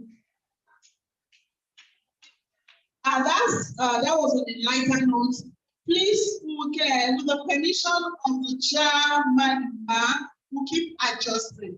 And the absence of the Commissioner for Education, Lagos State, and Professor Polinius Chidoke Okwele, who is a grand patron, who is unavoidably absent.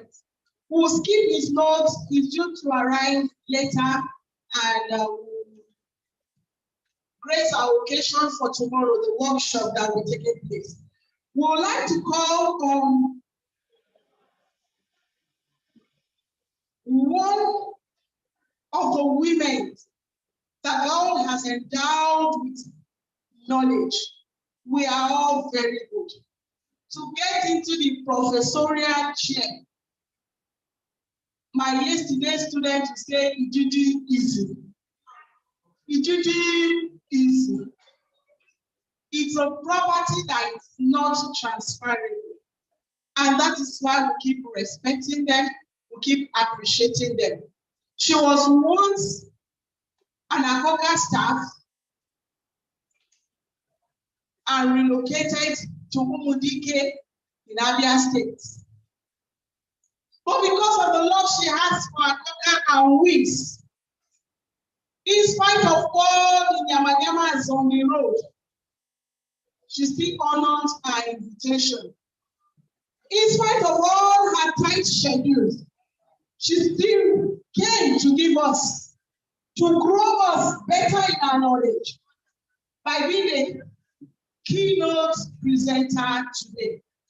Permit me to quickly call on no other person other than Professor Patricia Ituna Mba of Michael Opera University of Agriculture, Umudike, Abia State, and she gives us quickly the keynote. Mommy, I love you. I wish to be a professor tomorrow.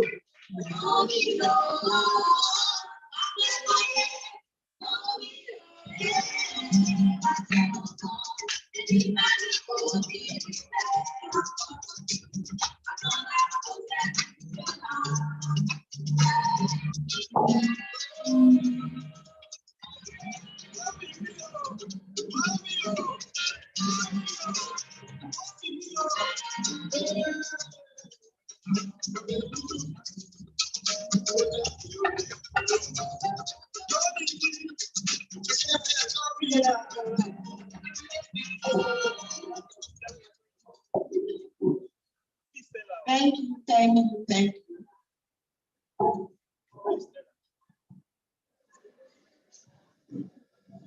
I am very glad to be here. This is my home. This is the foundation of my academic process. This is the origin of my scholarly beauty. And this is the story of the education that I've made me what I am today here in my office. So I'm very much proud and happy to be here.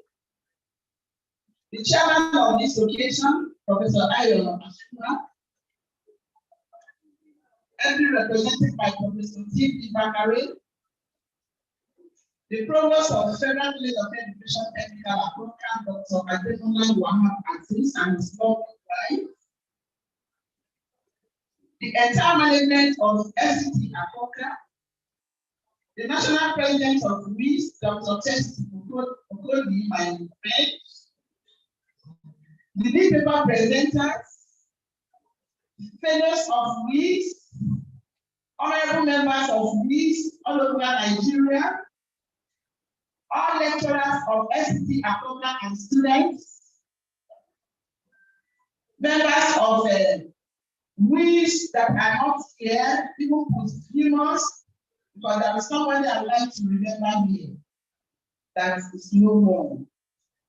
That was one of the foundations of WICE in Akota. Iyabo, yes. Ladies and gentlemen of the press, good morning. Our morning has entered this afternoon, so good afternoon. My job today is just to address the challenges of education in Nigeria in terms of the global crisis. I've actually sent the detailed presentation, but we are going to address that presentation which I sent earlier on the challenges of global crisis on Nigerian educational system. We are going to follow an outline. The outline of the presentation, we have to look at the problem, which is the crisis in education, the major causes of the crisis in education. Next slide, please. The possible strategies to ameliorating the crisis. Which way forward? What are the implications to ameliorating this crisis? And then we'll look at the growth of education in Nigeria. Then I'll just possibly talk about briefly, because you're going to have it in your workshop, what I have called here the PTSD, that's post-traumatic stress disorder. And then we'll summarize that address. So I'm on introduction. In the detailed program you have, everything I've summarized in this PowerPoint presentation is detailed in the program, but we are going to address it one after the other.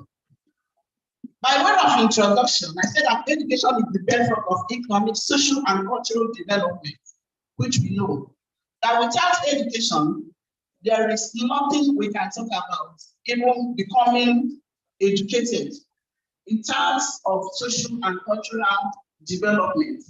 Sometimes, even in our local, previews, we say, oh, somebody is antisocial, somebody is lying, somebody is this. You shouldn't have done it this way, you shouldn't have done it that way. It is because we feel that there is a vacuum, there is a loophole between the educated and the uneducated. I also said that education is important and relevant to daily living and sustainability of every individual in Nigeria. Yes, we need to be educated to even know how to live on daily basis, to even know how to tackle our daily problems, our daily issues, to even know how to transcend from yesterday to today and begin to look at the trend interpretation of tomorrow. You need education to do that.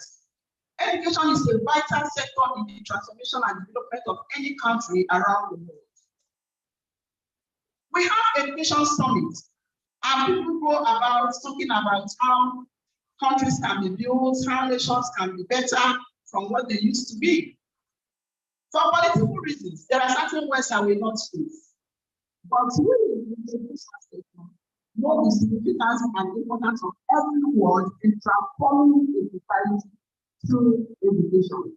Because even in digital, we say, oh, education by excellence is the single activity or training you can give to an individual to make that individual worth living.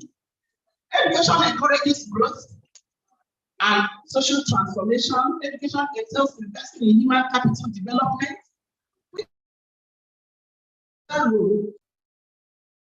and growth at both micro and macro levels.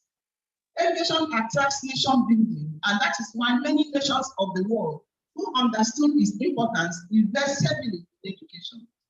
Globally, researchers are conducting researches on ways to enhance the quality of education so as to provide solutions to the growing and changing needs of the society. We look at education involvement. For those of us who are in academics, who believe that academics is the best thing that can happen to an individual, and being a scholar is worthwhile. We have so many things as interacting variables. In knowledge sharing, look at popularization, you talk to people, you teach people, you conduct scientific researches, you do academic communications, you interpret to do social esteem, you have curiosity in finding out solutions to problems. You want to be autonomous in things that are bothering you and things that you have control over. You have pleasure to train and teach, and you have passion in things you want to do. And that, of course, gives you intellectual stimulation and other things. We look at the problem. Sadly, the education industry in Nigeria is confronted with non-quality attributes, not because of lack of qualified human capacity to deliver quality education, but because education is not on the upper echelon of the scale of preference of the government in power. Education has been politicized. Education has become an issue of current debate on all media systems in Nigeria. Education is being dragged to the mud. That even a keke rider or Okada rider will tell you, as they strike, people they strike, my kids don't go to school. So anybody can talk about education, which is just a pity. Education has become the bargain of the highest bidder, no longer the least knowledgeable. Major causes of crisis in education. We want to look at the global issues first, because we may have peculiar issues as a nation, Nigeria. But globally, we find out that the system and the curriculum, is a major global issue. When the curriculum in place does not fulfill the need of a society that's going to be crisis. We also look at climatic change. Climate change all over the world stops people from going to school. It restricts even the educational system from, admitting and realizing its major philosophy and objective. And then we look at the ecosystem. Sometimes things from the environment also affect the educational system. And of course, the economic recession, which is the global financial crisis all over the world, affects teachers who want more pay. They want more learning, good learning environment. They want more educational facilities. We need structures. We need good learning environment. For instance, in Nigeria, during the period of the pandemic, most of the institutions were closed, except the private universities, because those are the ones that were able to keep their students still learning. Then we look at conflicts. We have ethnic conflicts, religion conflicts, political conflicts, and regional agitation. All these things, in one way or the other, is going to cause crisis in the education. And of course, the emergence of Boko Haram in Nigeria, which affected a lot of schools in the north and some other places. And then the last COVID-19 pandemic. The climate change, there you find out flood all over. Not too many parents will want their children to even pass through the waters to go to school because of fear of either any particular endemic that is likely to come as a result of that. And not too many teachers also that will want to come to school. Some will temporarily be closed down as a result of that. The effect of Boko Haram, apart from that, students who are being kidnapped, most of the structures and facilities are being broken down and destroyed. And government is not preparing or not able to fix them back, which means those schools are going to remain closed until something is wrong. So those are some of the highlights of the climatic change. Then we look at the major causes of crisis in Nigeria educational system, budget allocation. The UNESCO stipulated 25% of the national budget of each nation to be allotted to education.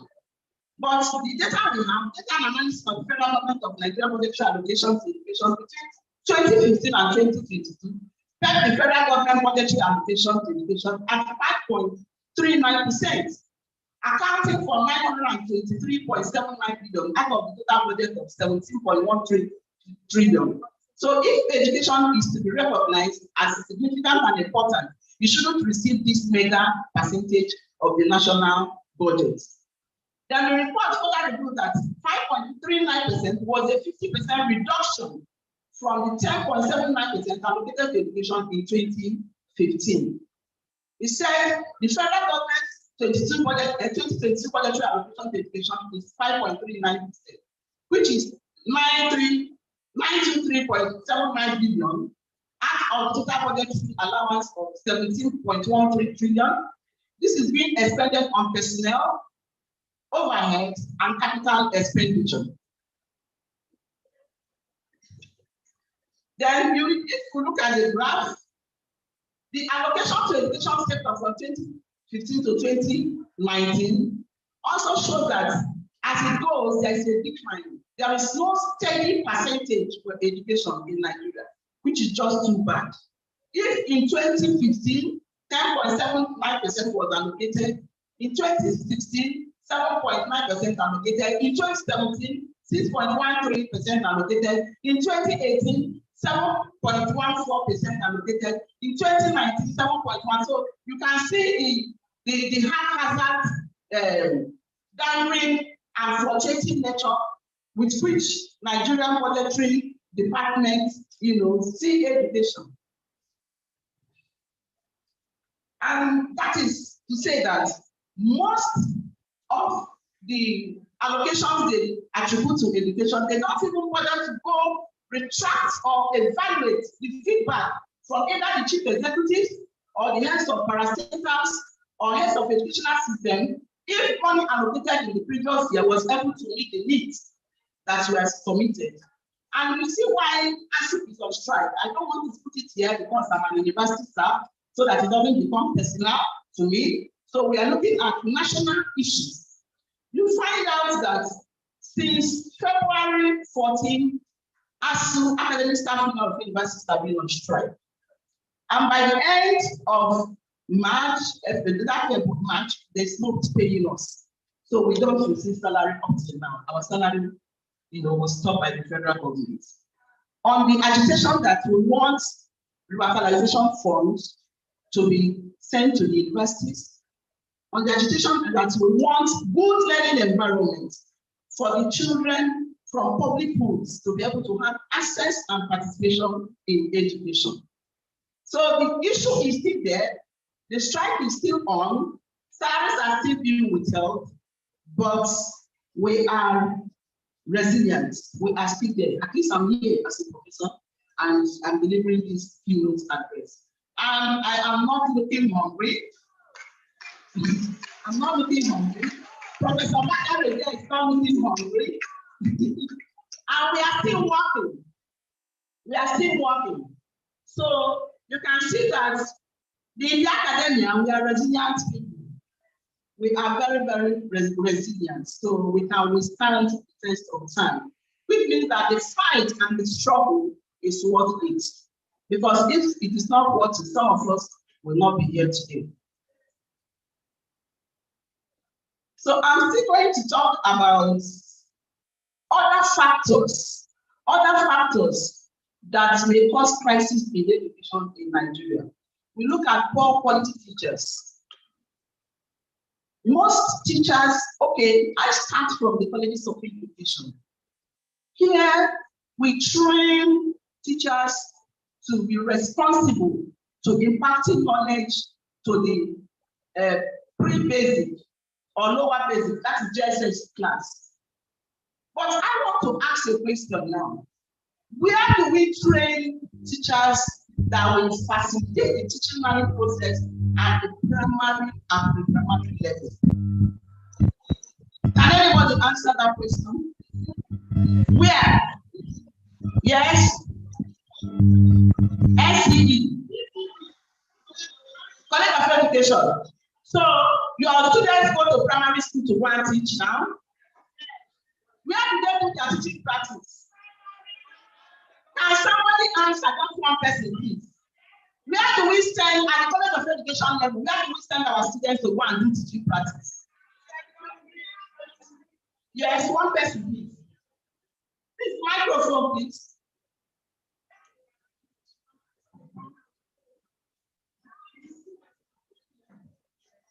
for the NC program, right?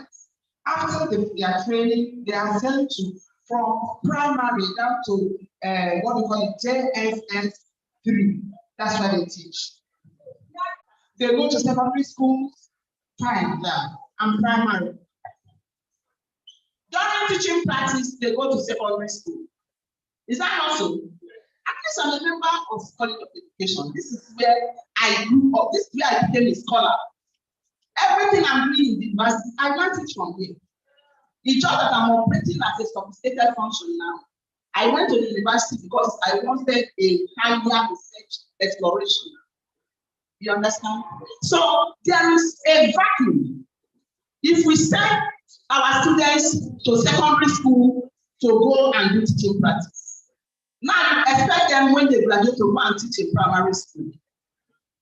Will it work well? Will it work well? No, because they didn't have that training. They didn't have that training. In as much as we want to promote the collegiate system in Nigeria, they should have their objectives.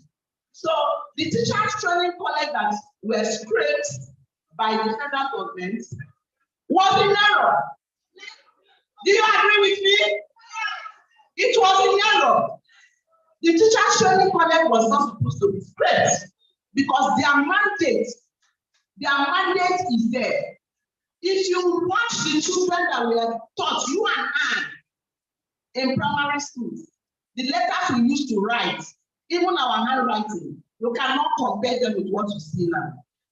And then we say there is a problem. There is really a problem because we know that problem and we have refused to address it. So maybe part of the communique from this conference, which president we want to fight for the teacher training policies to be restored back. They have to come back. And that will create job. It will create job for many people. It will also help to reduce unemployment and then give us better quality foundation children. Let us stop sending our children to Montessori schools because we want them. We have the readiness of education and the philosophy and objective must be addressed. Then teachers' welfare. What teachers' welfare? A lot of teachers want to be migrated away because of welfare. If I find my way to, in fact, I'm on my way living. I'm on my way living. I'd like to go to other places where teachers are paid like 2 million naira a month. The equivalent 3 million naira a month. It will solve at least. It may not solve all your problem, but it will go a long way. Here in Nigeria, an average professor don't end up to 500,000 naira. Professor Bakari, am I lying? Now, with the emergence of IPs, they use sledgehammer to cut our salaries. So you cannot even afford your basic needs at the end of the month. And then when we talk, the government will say no salary, no work, no pay. So lack of educational infrastructures. Yes, if you go to most of the public institutions, many of them, you will cry, you will weep. There was a time a parent was circulating a video of the hostel of learning. I don't know how many of you saw it. The hostel of learning. How deplorable the conditions of the hostels are.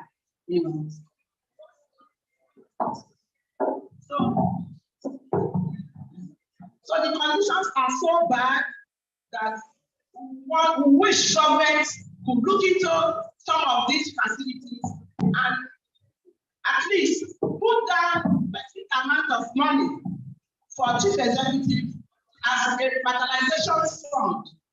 We call it needs assessment. They take the needs assessment and then fulfill it and foot the bill. That will help to keep the educational infrastructures in good condition and keep it going. Then for educational policy, yes, if educational policies we have are not meeting our needs, then at the end of the day, what comes out from the system will not be able to solve the problem of society. Unstable curriculum. Unstable curriculum is a stable educational system. Like we that have been on strike now for the past 8 months. Which session, if we go back next week or 2 weeks time now, which session? Some of us have not been able to recover from the pandemic. We are still hurrying to meet the session. Now, 8 months in between. 8 months is equivalent to 1 academic section. So we may not even know how to get back which session, whether 2019, 2020, 2020, 2021, or 2021, 2020. We cut off all those sessions and just start from 2022, 2023. So that is all about the stable curriculum and a stable educational system. Then enrollment segregation. You find out in the college of education system now, you will be suffering from poor enrollment. Are you not? Some departments will not even have students. Some departments 1, some 2. What is the reason? Everybody wants to be a graduate. And the reason for that, if you are in the shoes of those NC graduates, you also want to be a graduate because the federal government has failed to realize the importance of all these systems. Every system have their own objective and philosophy, and they should be treated as superior as their counterparts. But when you begin to come and say this one is inferior, this one is inferior, this one is this one because it's graduate, then everybody wants to go and be a graduate. Then when you come out in the open, you say, oh, this one is a lecturer at the College of Education System. They are not my type. And in the university. And it is for this reason, somebody like me went for an international competition. I went for an international competition, even when I was here in Africa. And I said, I am better than most of my colleagues. And today, I am the first of all economists in Africa. And I tell them that I started from Africa. Whatever knowledge I have was from Africa, not from Umudike. I only got sophisticated in Umudike to meet the challenges. But outside Africa, outside Nigeria, I have found myself as a better scholar. Yes, I have found myself as a better scholar. That even just last month, I won the best contest of the research in Atlanta. During the International Federation for Women, Women Economics, I won the best research, and it is not Umudike that made me. In fact, they hate me when I say it. Umudike, you did not make me. Africa made me. Africa built me. Whatever I give out today, because if the foundation is poor, nothing, the house will not stand. If the foundation, so I challenge you, women economists of education. This is not the end of your academic career. Make the best use of your scholarly outings like what you have today. I know some people come here, oh, you don't want to present paper, you just want to come and no, you don't want to Jaye, want to that. Say present paper. Present paper. Because in Africa, what I did while I was there, every year I must publish at least 2 journals. At least 2. So the hierarchy, when I was applying for professorial position, they are only from the college, we cannot give you professorial position. Even though you have all the papers.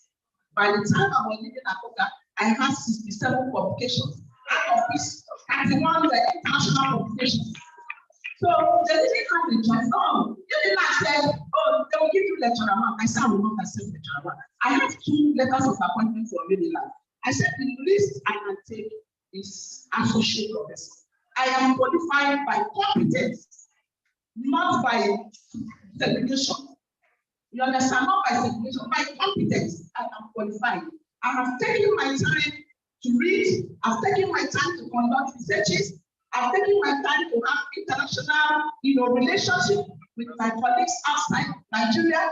And I think I am fit and competent to be in that position. That I will not come.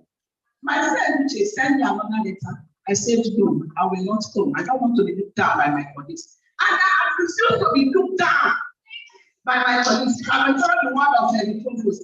I'm also an activist. You want to put me down, I will fight with you for the better.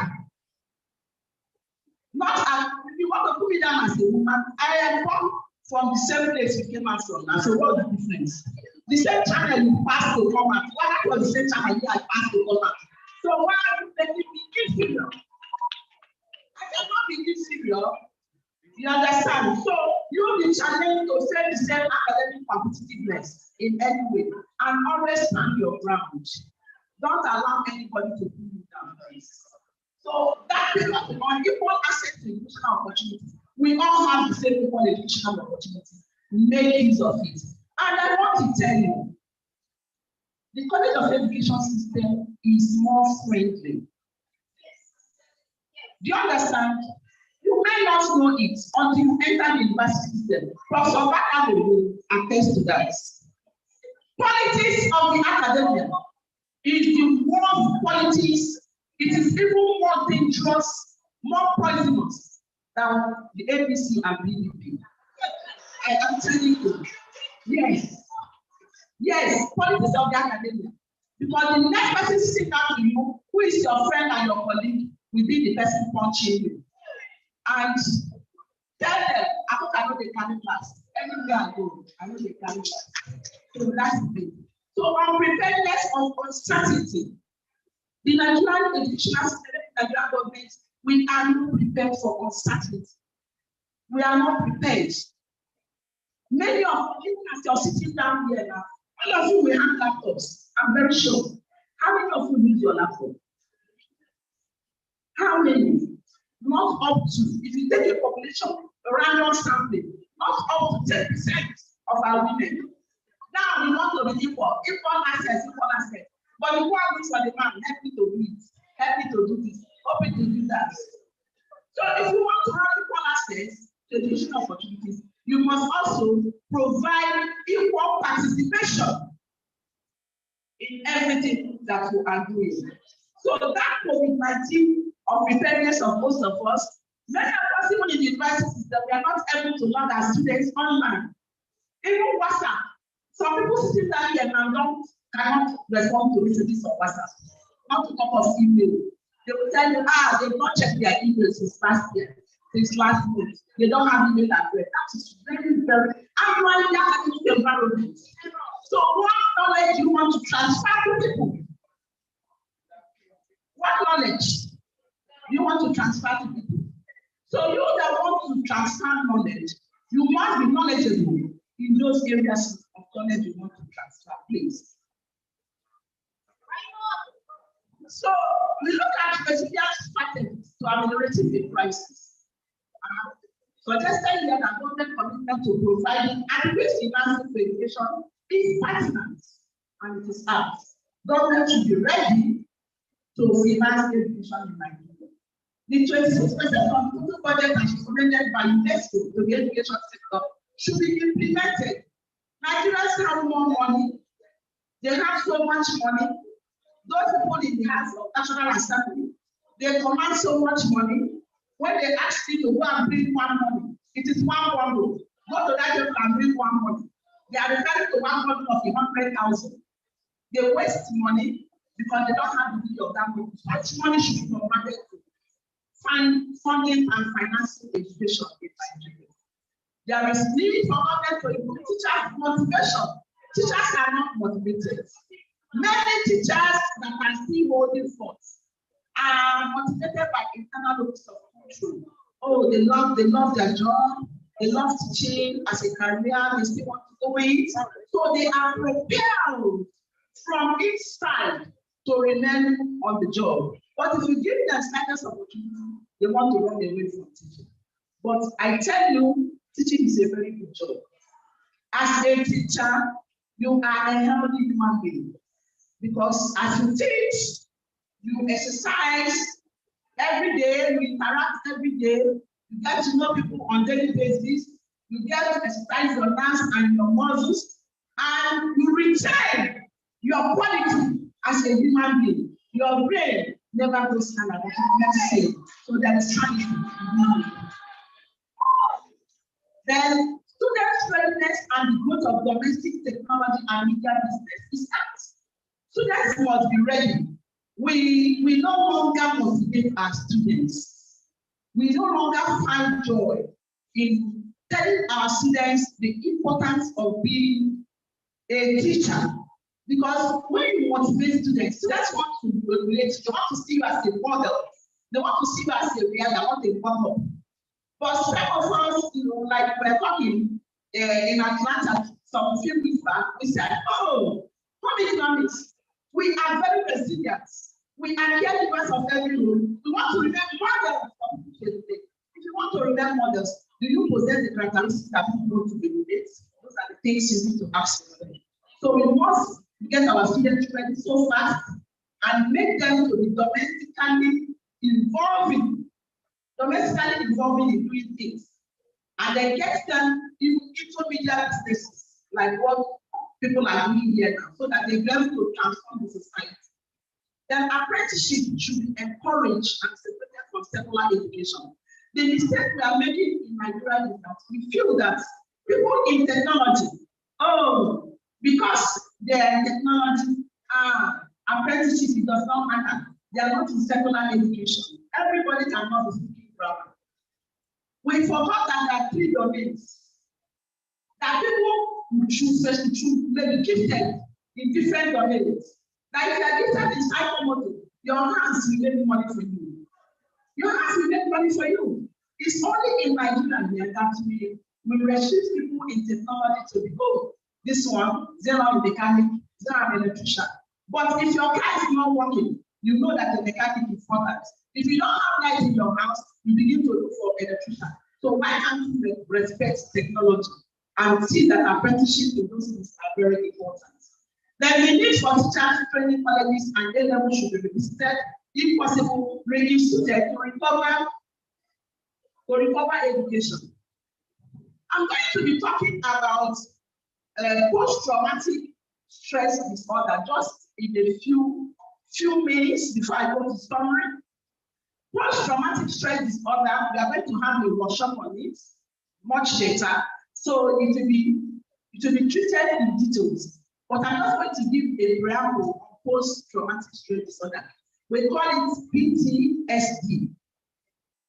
And I'm going to talk about just 2 parts of them because we found them among ourselves and among colleagues. And sometimes it affects and influences our everyday living and the things we do on a daily basis without our knowing it. Post-traumatic stress disorder, they are disorders that affect human behavior, that affect your feelings, your moods, and the way you respond and react to situations. The first one is bipolar. This bipolar, when you have a changing moods, you may be pretending to be all right because no psychiatric doctor has told you that you're a mad person. So as far as you're concerned, you are normal. You wake up in the morning, you come to work. But ordinary good morning, somebody will say to you, will say, why are you eating me? Why? What is good about the morning? Morning is not good. Why is telling me good morning? Did you not hear that I was sick? Or did you not hear that somebody died and all those behaviors? Any behavior that jettisons normal phenomenon, when you have moods, you begin to change, you begin to shout at people unnecessarily. You begin to get sad. When you're supposed to be happy, then you respond accordingly to situations that don't warrant it. Somebody is not going to, but you want to shout at them. No, you have to be bipolar. No, if they don't tell you I'm bipolar, you don't say so don't pretend to be something may be bothering you, and you may live up on that depressive or manic attitude. Like schizophrenia. Schizophrenia is feelings, and when some people are having feelings and very funny and abnormal, yet they need to be all right. Like you just see somebody start laughing. Hey, when what you to laugh? And the person will ask you, why are you laughing? Do I look funny? You understand? So most of these things, it affects our jobs. And it affects our jobs and our interaction in the educational environment. It can also become into minimal price in the educational system. So we need to address it. So in summary, I put that in academic life, what does the teacher do? And there's so many things.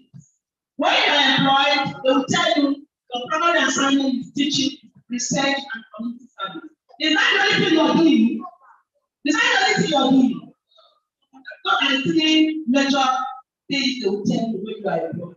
But I put over to something, activities that teachers do, yeah, answer to you. Okay.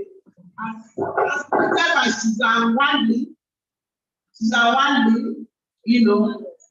so many activities from paper administration, setting up meetings, managing e-learning, supervision, assessment, so many things, that teachers do. And then in conclusion, I say here that global crisis and the resulting stoppage of school-based learning process have presented a once-in-a-lifetime moment to reflect more deeply on Nigerian education. The most recent crisis, COVID-19 pandemic, exposed Nigerian education to many drawbacks. The global crisis such as climate change, conflicts, war, economic recession, COVID-19 pandemic, among others, poses a threat to the education quality in Nigeria.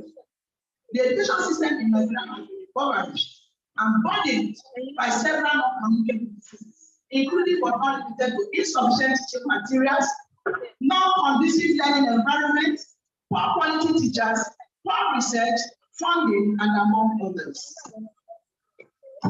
Any hope? In my slide, I said, yes, there is hope. To revamp and transform the education system to make it more effective, there is need for government and policymakers to have a strong political will to make the education system more efficient, resilient, and flexible. Nigeria can be better if all stakeholders decide to do the right thing at the right time.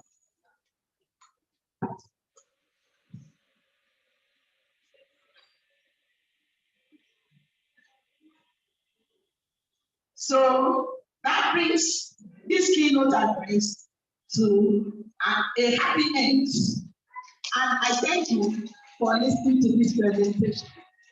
And if you have further discussion, please you can contact me at invite.patricia@moali.edu.ng. Thank you.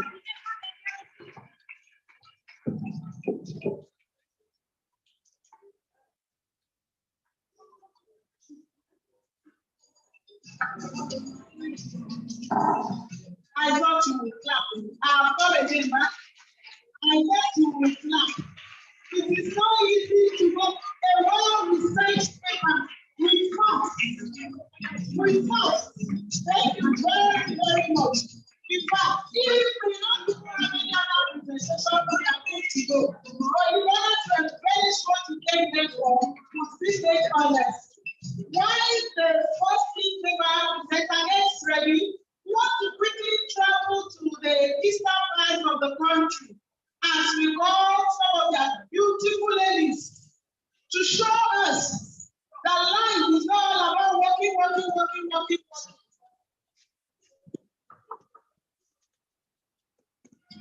they ready? All right.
chair and she flew all the way from the US. I wish you would appreciate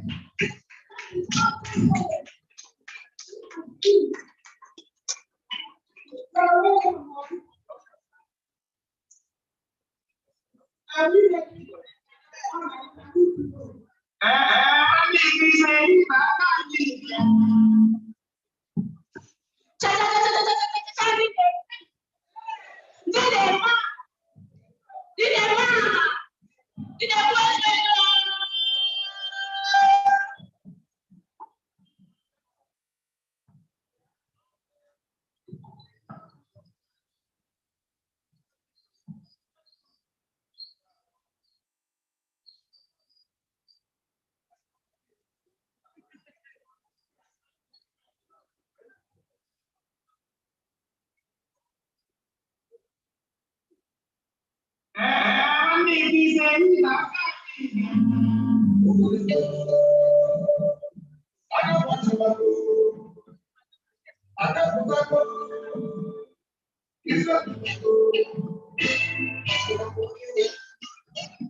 Did you import them from Southwest? All in our Southwest board members, thank you very much. At this point, we want to, with the kind permission again of the chairman, call on the first lead paper presenter, who has traveled all the way to grace our occasion, Dr. Omolona A. Lade, former provost at the Isaiah College of Education in Sanity, Lagos. She has missed.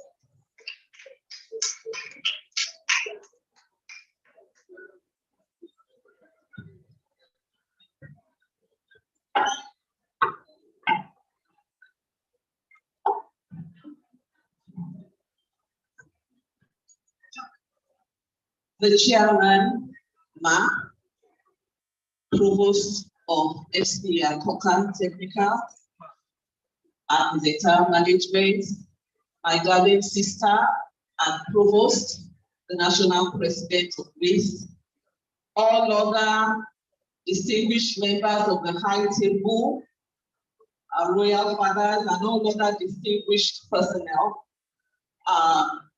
Madam Chairperson, please permit me to abide with the already established protocol by the national president of WICE. I want to first of all start by thanking the national WICE executives, the local organizing committee, for the honor and privilege given to me to be a lead paper presenter. I also want to also talk about our institution. Dr. Aziz, when talking, said that I think we have about 50% management staff are females. In Akroed, the Janiki members, our provost is also the acting VC, is a female. The acting registrar is a female. The acting porter is a female. The acting librarian is a female. The only man that we have is the deputy boss, the deputy provost. So it's got 80% in our institution. Of me,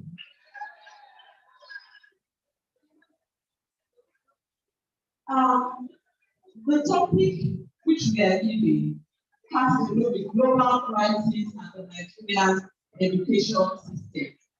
Please, I would like my slides that I sent again to be put up. When I consider this topic, I first of all ask myself this question: why this one? And the topic will be looked at. Next slide, please. Through a brief introduction, a quick look at the global crisis, Nigeria in particular, then the impact on education, and then reflections on the way forward, and my concluding thoughts.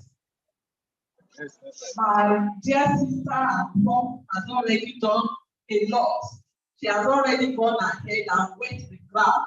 So just for me to just cross the T's and dot a few I's along the way. And in starting off, we are already talking about why this topic. So we just want to look at that one crisis, which we all know very well. a situation in which there are lots of problems that have to be dealt with quickly so that the situation does not grow worse or more dangerous. And when we talk about living global, it covers a wide range across countries, across continents, and it is seen everywhere. But we also have to ask ourselves, when we talk about global crisis, which ones do we have more in Nigeria here? And how do they impact our educational system? Trump has talked a lot about that one. Then also, what is being done, what can be done to mitigate its effects across the different levels of education? And then how can we as women make a difference? My belief and expectation is that at this conference that we have on presently, we'll be able to come up with various suggestions and ideas that are workable, which we'll be able to move on with and bring about a change within our system and in Nigeria that we are in. The next slide, please. So briefly looking at the global crisis. Next slide. Global crisis. There are so many different categories that we can have a global crisis, and then we have specific crises that you can find in each of these categories. There are some of the categories there that you can even subdivide further. If we take environment, deforestation can come up under a big one as environment, but it can also come up as under ecological crisis. And then we have so many others. But because of time, I will not go through all. We have it there in the slide that we can state: health, financial, societal, education, migration, humanitarian, and so on. And all these crises affect us. For example, we are women. Today happens to also be the International Day of the Girl Child. And it is very apt that as women in colleges of education, we are coming together to discuss this. If we look at gender, for example, it's been found by UNESCO that we have 10 million girls in early marriages by the year 2030 we will have. And out of the 244 million out of school children globally, 60% of them are girls. And even if we consider our own region, we say sub-Saharan Africa, research has shown us that it will take 98 years. That is by the World Economic Forum. It will take 98 years for the gap between the male and the female interaction and dominance to be bridged. And if we look at sub-Saharan Africa, where we are in, it is only 67% of that gap that has been bridged. We still have a long way to go. In terms of educational attainment, sub-Saharan Africa is the lowest globally. So we are in a crisis situation concerning the gender gaps between the males and the females. Looking briefly at finance, in 2021, United Nations found that we have 22 million people living in extreme poverty, and 22 million had also lost their jobs. 100 million are living in poverty presently by the end of 2022, and 9 million will be in child labor by the end of this year. It was also found out that in low and medium income countries, about 53% of children by the age of 10 years old are unable to read. And we look at this crisis, we look at so many other things happening to us all over the world, and we complain about Nigeria. But it's not only Nigeria. In other parts of the world, I think it was about less than 2 months ago, I read that Australia was facing its highest inflation in 40 years. But we want to look at ourselves. What is happening here in Nigeria? So we go to the next slide. The next slide is a picture. You know, as women, we do so many things in our house and we look around. In going around the compound, sorry, the picture is not too neat. It's part of our compound. Here we put some blocks. I just found out that there was very small spinach going there. Yoruba say amunututu. It was right there, and I don't discount it. But after some days, I looked again and I saw that this spinach is continuing to grow. So I decided to take the picture. And it occurred to me that this looks like something like what we are going through. We have so many things bothering us that is choking us down. But then the question is, are we going to survive? Just like I wondered whether this spinach will be crushed by this fate. And the story continues. Next slide. So we look at Nigeria. Nigeria, our beloved country. Just a few statistics from UNICEF, UNESCO, UN. And I will not go through all because I was given only 25 minutes. But just to give us an idea of some things that we are faced with. Out of a total of 146 countries that we are involved in a survey carried out by UNICEF, they found out that Nigeria's rank was number 123 out of 146 as regards gender. Then when it came down to the sub-Saharan region of Africa, that is sub-Saharan Africa, SSA, out of 36 countries, Nigeria ranked 27th in terms of gender gaps.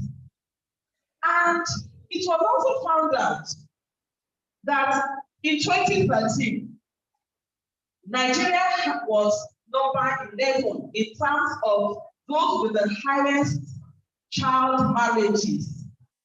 And that 44% of our girls marry before they turn 18 years old.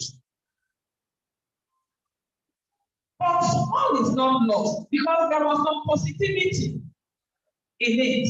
That position of 123, which we are presently in, we have moved 16 ranks upwards. So that tells us we are down before. But then there are still some gaps that we have. In terms of political empowerment, Nigeria was very poor, and the gap is 96%. So which means that it is a male affair all through, and we have to work on that for those of us who are politically inclined. Presently, we have 20 million children out of school in Nigeria. And it is unfortunate that we have the highest number of out-of-school children in the world. It's a time bomb that is ticking, and there is a need for something to be done. The World Bank tells us that we have 9.6 million primary school-age children out of school presently now. We have 20 million now. In 2020, it was about 13 million that we are out of school. In 2022, it is 20 million. What will it be in a few years from now? It is better thought of than said. For COVID, over 50 million students were affected. Just of recent, in the last 2 weeks or so, in the northeast part around Borno State, the UN officer there mentioned that 11,536 students, schools, having 5.3 million students, they are closed at various periods since December 2020. And over almost 1,500 students have opted at school. I won't go through everything. We have it there for us to look at. But we also see that we have brain drain Monies that could have been spent on taking care of our needs within. Almost 5 trillion naira in 3 years was spent on foreign education by some of us here and others. That tells us that we are really in crisis. We are in a situation that needs urgent intervention. Prof. in her keynote mentioned about the budget. Indeed, the highest was about 10 point something. And just 2 weeks ago, when the UN officer was talking, they were even advising the government to move it to 20%. But we are still not there. Next slide, please.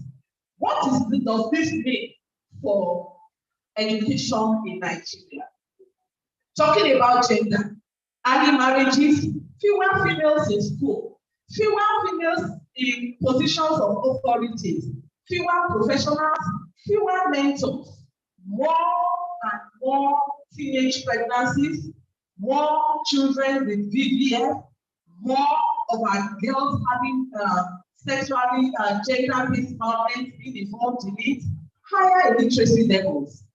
In terms of brain drain, it's affecting various people. And there are some other sectors that are not directly in education, but they have an impact on education. For example, the medical field.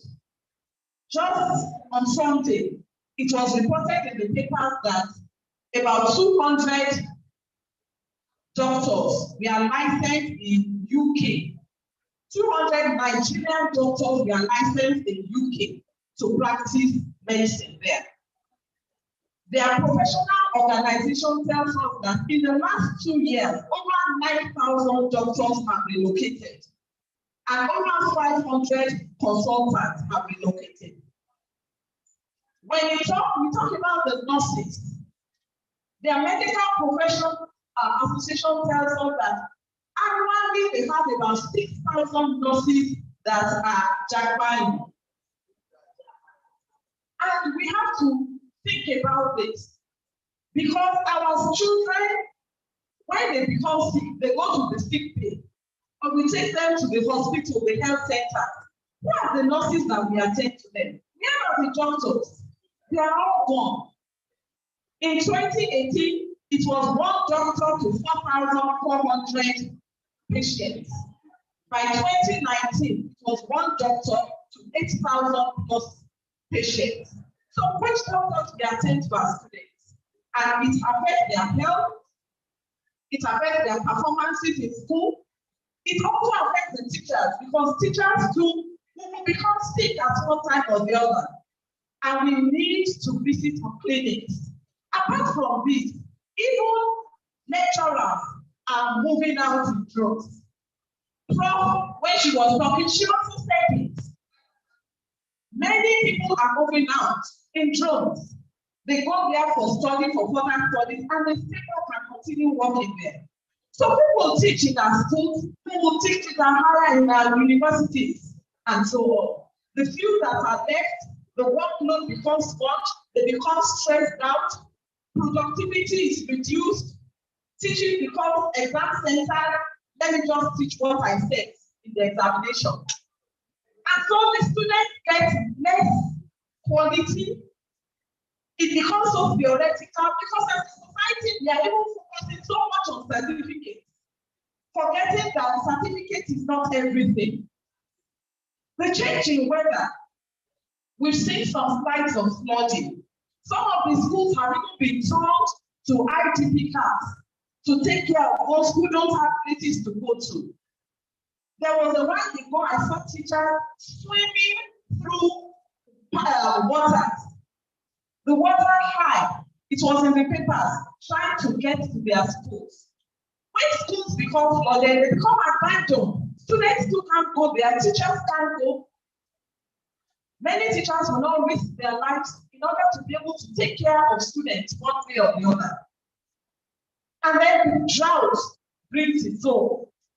That's part of why we have the farmer-ethnic clashes up north. no farms to go to, the hunger sets in, poverty sets in, nobody thinks about education again. And it goes on and on. Next slide.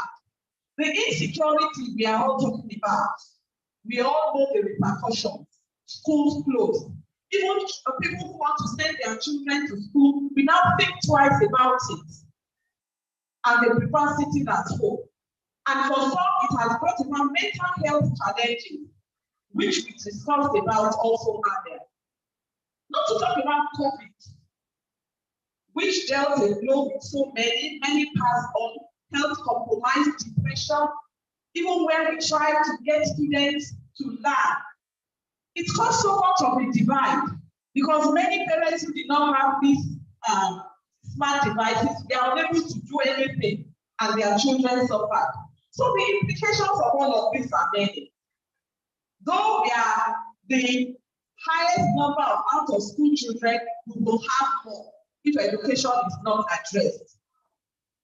There will be a reduced quality of our labor force because it will just be, let them just do the exams and focus on certificates. The quality, the depth, the richness of the knowledge will not be there again. And then the way it affects us as a country becomes something else, which we will soon look at. The gap becomes wider between those who have and those who don't have.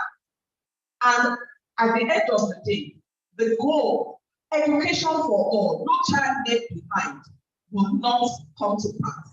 And as an economy, as a nation, we will falter. Next slide, please. The way forward, we have to prioritize education now. Invest more, proper monitoring, if not for text work in higher institutions, tertiary institutions. The provost here will bear us out and no others, even those of us. In most institutions we go to now, is text work. Text work is the one who will build, they will train the teachers, they will sponsor to look for further academic degrees. They will equip the library. Textbook is almost taking over everything. But textbook cannot do it alone. We have to also have the private sector participation. In developed countries, the government doesn't do it alone. The private sector comes in to fund education, to adopt schools. Some adopt schools, some put down money for specific things.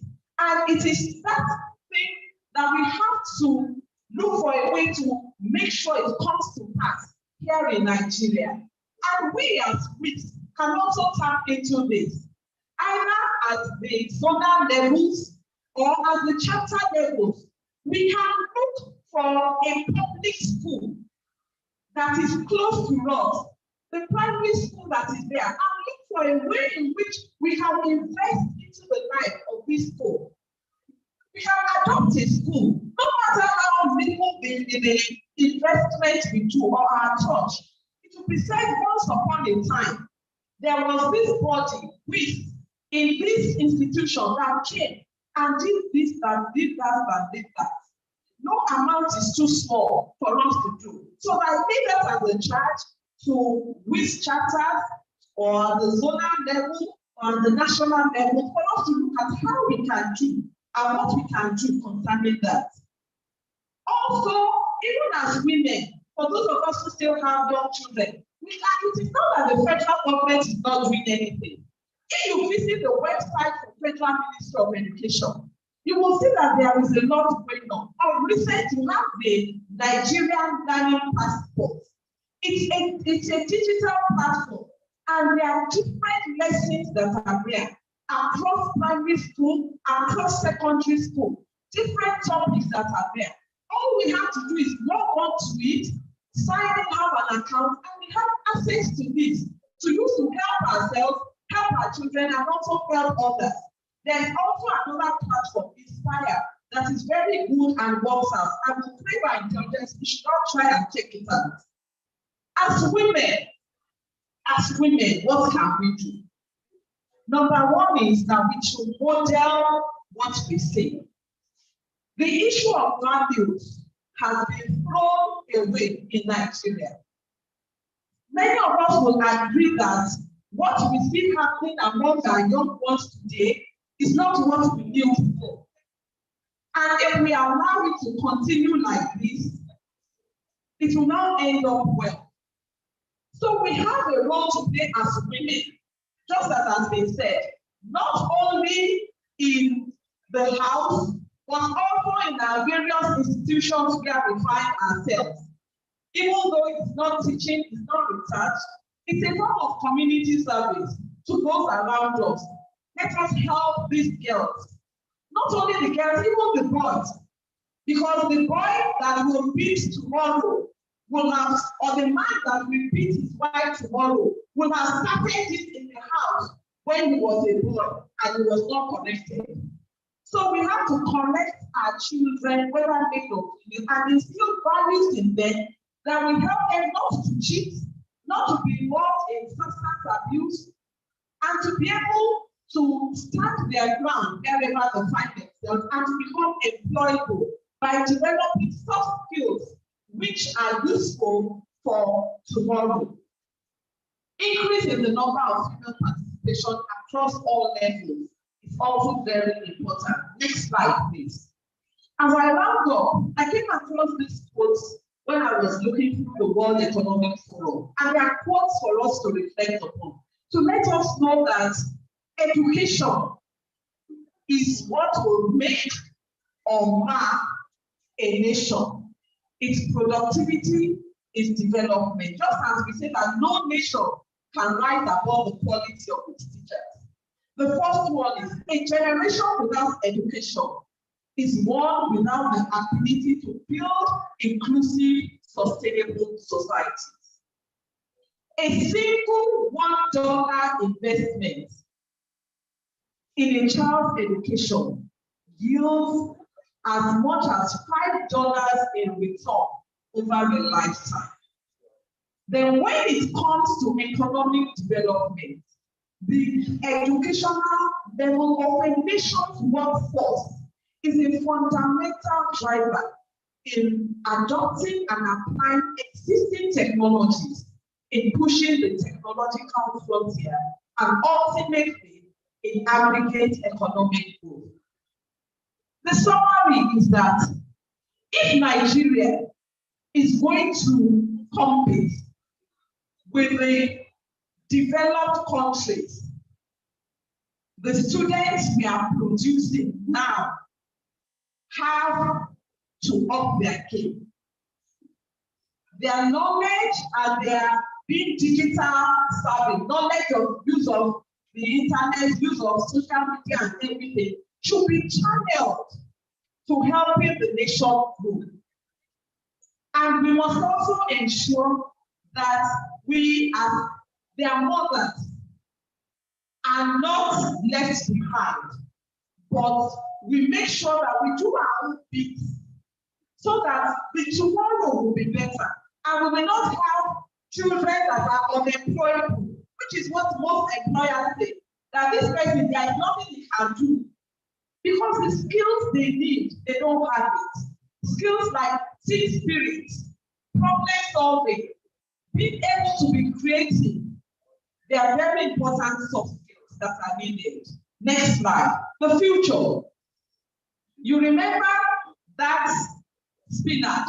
As I looked at it, it started to come out. Just like nature finds a way out of challenges, we need to use workable and effective solutions to improve the educational sector at all levels. And I believe that the various people at this conference will come up with things that we can actually go out and make use of. Next slide. Concluding thoughts. Finally, I looked and I saw that the spinach found a way out.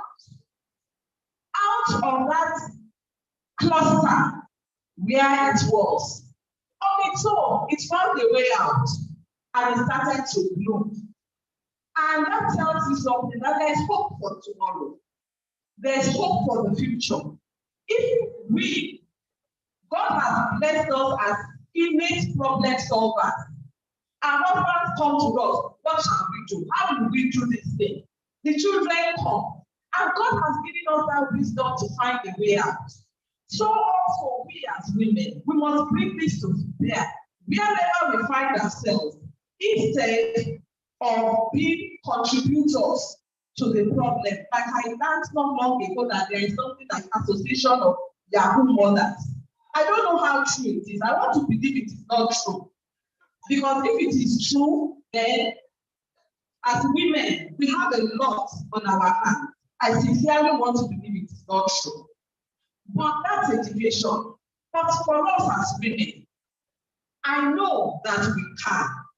And by God's grace, we will make a difference such that this crisis in education that we are facing, we will find a way out and we will become the better for it as a nation. Thank you very much for listening, and I wish us all a very productive session. At least you are not doing the speech with your class, but you can still do better than this. Thank you very much. Just listening to the first speaker presenter. So God bless you. With the permission from the chairman of the education, we're going to adjust the little. We want to say thank you for your time and patience. I know we're running already behind you. We are very sorry. Quickly, I want to hand over to the Secretary of the Law, who wants the presentation of our work to come before the vote will. Immediately after the presentation of our award, we unveil our publication called the 26th cake, 26th anniversary. Today, WICE is 26 years. We'll cut the anniversary cake, unveil our journal. While we'll be taking the goodwill messages, we'll launch the journal at the same time. Chairman, can I go ahead? Thank you very much. God bless you. I now hand over to the Secretary Block Committee.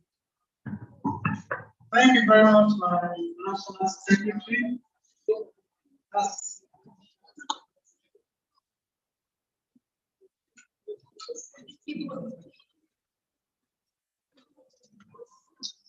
We'll be presenting awards to our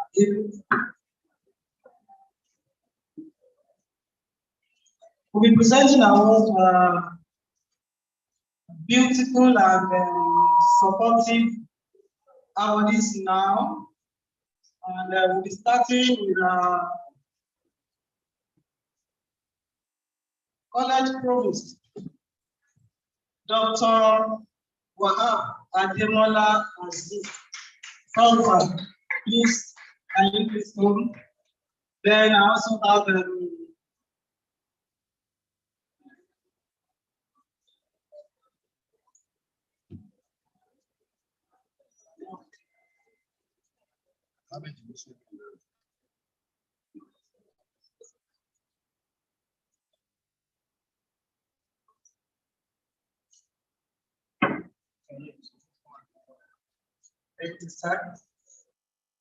citation of Dr. Wahab Ademola Aziz. Dr. Wahab Ademola Aziz was born on the 16th of August, 1964, in Ejiko, Osun State, Nigeria. He is currently the Provost, Federal College of Education, Technical, Akoka, Lagos. He attended the College of Education, Undo, from 1987 to 1991, where he obtained a Bachelor of Art Education, BA.Ed, Fine and Applied Arts, Masters of Education, M.Ed, in 1998, in Educational Administration from the University of Lagos, Masters of Arts, M.A., 2001 in Visual Arts, and Doctor of Philosophy in 2009 in Visual Arts, respectively from the University of Ibadan. He has been teaching textile design, art education, art history, exhibition display techniques, and research methodology since 1996, when he joined the service of Federal College of Education, Technical, and Concept, both at Nigerian Certificate of Education, NC, Professional Diploma in Education, PE, and degree levels. Dr. Wahab Ademola has served in various capacities, which includes Head of Department, Fine and Applied Arts, 1999 to 2000, Dean, School of Vocational Education, 2009 to 2011, among others. As a thorough academic and scholar, he has participated in many national and international conferences, seminars, and workshops. He has publications of reputable national and foreign peer-reviewed journals and books. He has also authored 2 books. He is a registered member of the following professional organizations: Teacher Registration Council of Nigeria, TRCN, member and fellow, Society of Nigeria's Artists, SNA, member and former World Council of 2011 to 2014, International Society for Education through Arts, member and secretary, Nigerian section, International Association of Art Critics. Currently, Dr. Wahab Ademola Aziz is the provost / CEO of Federal College of Education Technical Akoka, as well as the patron of National Association of Women in Colleges of Education, FCT Akoka chapter. He is happily married with children. Ladies and gentlemen present, I hereby present Dr. Wahab Ademola Aziz. I call on the National President to please present the award to our supporting provost, Dr. Wahab Ademola Aziz.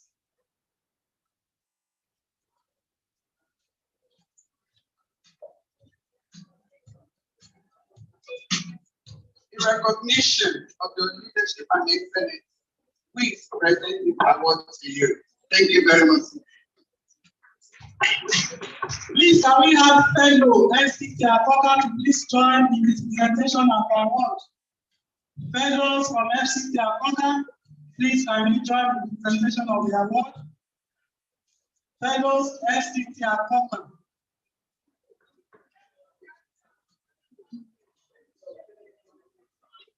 The fellows are on their way.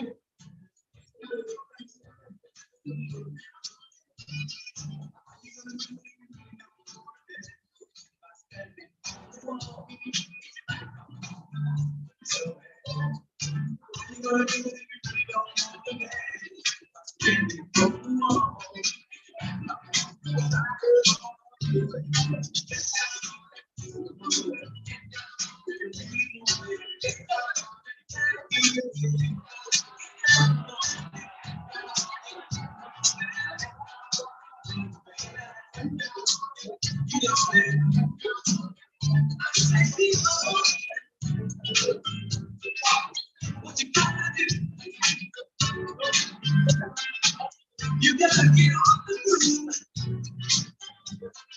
Give me what you got to know. That's what you do. How you gonna do it if you really don't want that? From the wall. How you gonna do it if you really don't want that? Standing from the wall.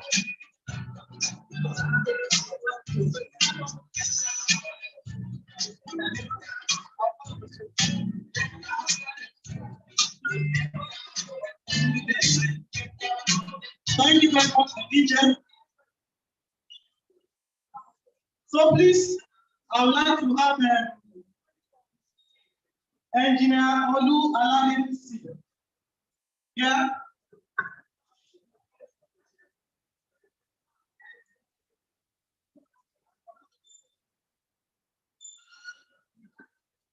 Engineer Olu Aladdin is ably represented by Ms. Dr. Mrs. Oluwakem Aladdin, the chapter chairperson. Also, I would love to have Dr. Michael Olatunji Olautia here. Dr. Michael Olatunji Olautia.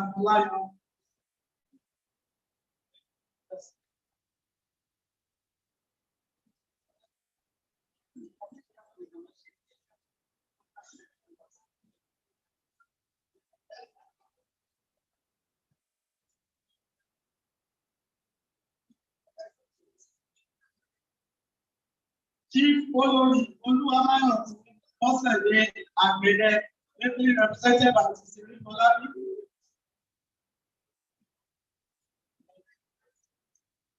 Alaja Bisola Latifat Bajumo, ably represented by Mrs. Akinwale.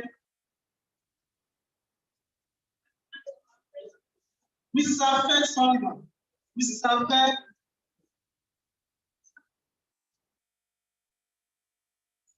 Professor Ibrahim Kansakwe, ably represented by Mrs. Akinwale.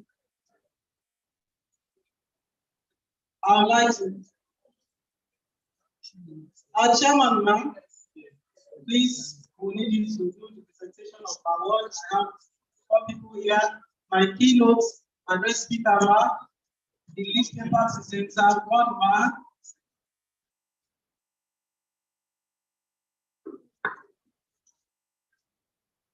Dr. Wahab Ademola Aziza, representing our. Let me check.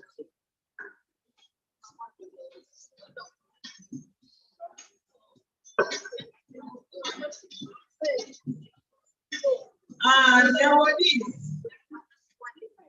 We thank God in their lives. They have been wonderful and they deserve the award. They have been pillars behind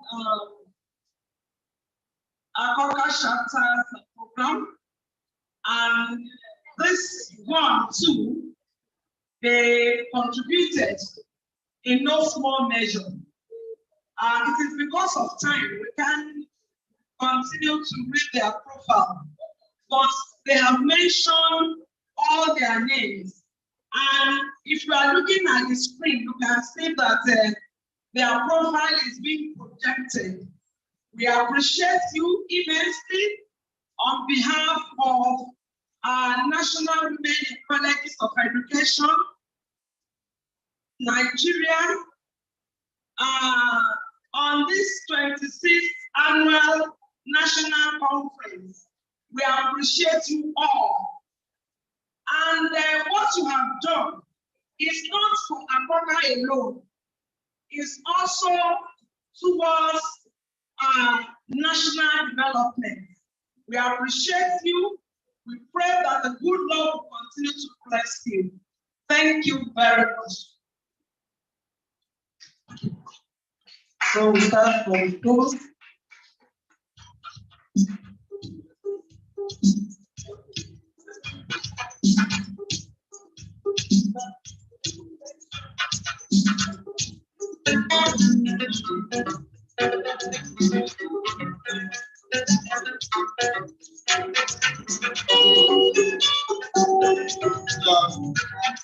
On behalf of the Women in Colleges of Education, WICE, I wish to present this award, leadership and excellence, to Engineer Olu Alademis. Congratulations.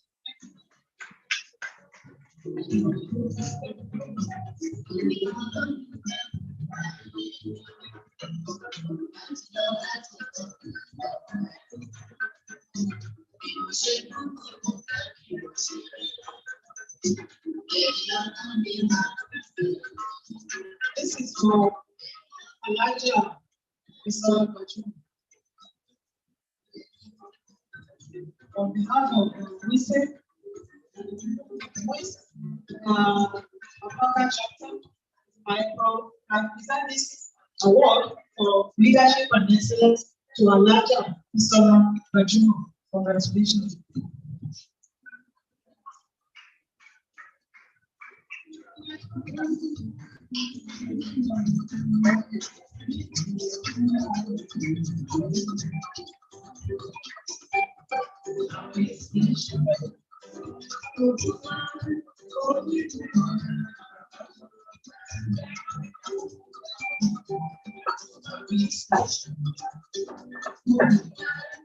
On behalf of National Association of Women in Colleges of Education, WICE, I present the certificate of leadership and excellence award to you for your contribution to the growth and development of education, not only in Akoka, but in Nigeria at large.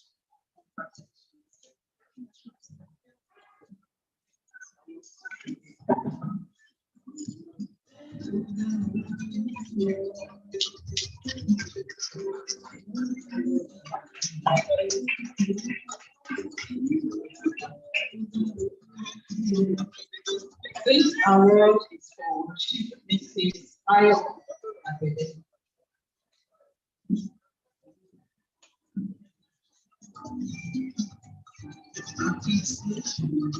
On behalf of the National Association of Women in Colleges of Education, SPAT Akoka Chapter, we present this award to Chief Mrs. Mayo Kwangede in recognition of your unequivocal dedication, commitment, and contributions to the success of WICE Akoka and national development. This day, the 11th of October 2022.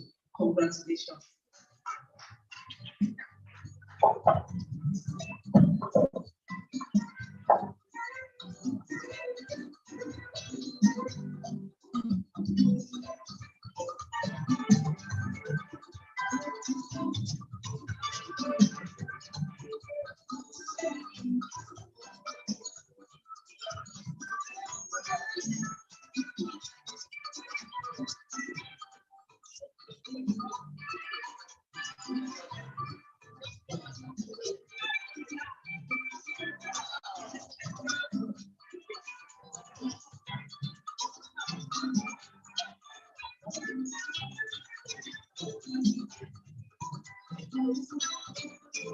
On behalf of the National Association of Women in Colleges of Education, Nigeria, I present this award to Dr. Oluwaseyi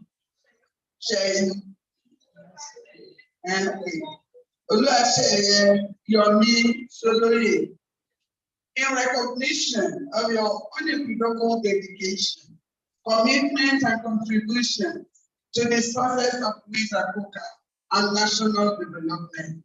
This day, Tuesday, October 2022. Congratulations.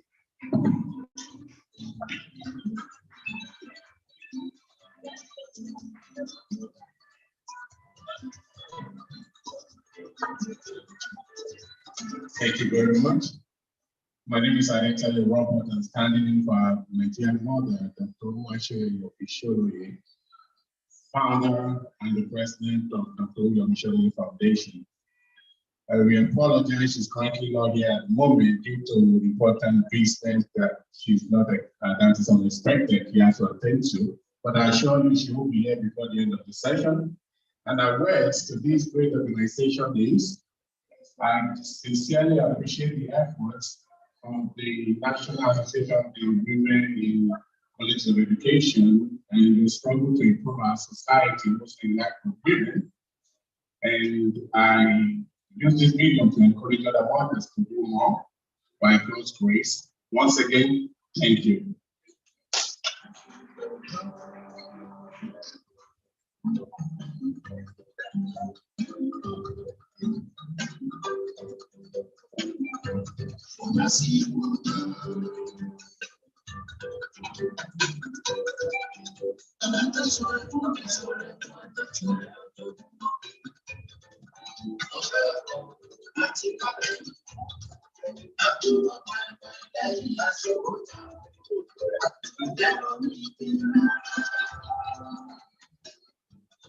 This award is presented to Professor Ibrahim Atamfe in recognition of your unequivocal dedication and commitment and contribution to the success of WICE Akoka and national development.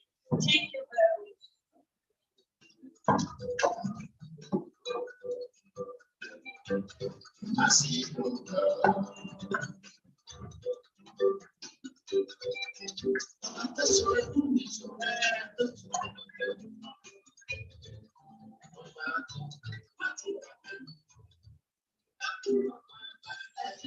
you very much. That was brief, but not very brief. Please can you encourage them? It is not easy.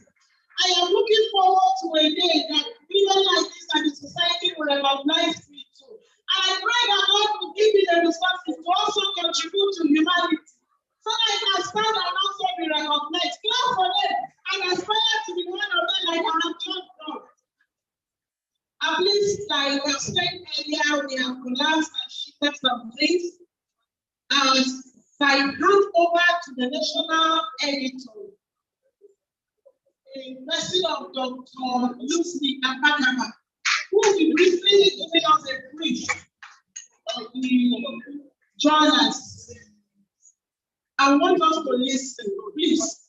This is almost the heart of the second part besides the academic presentation. Thank you.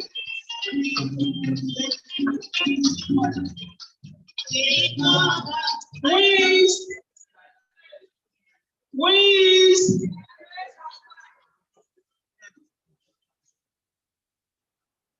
My chairman of the occasion,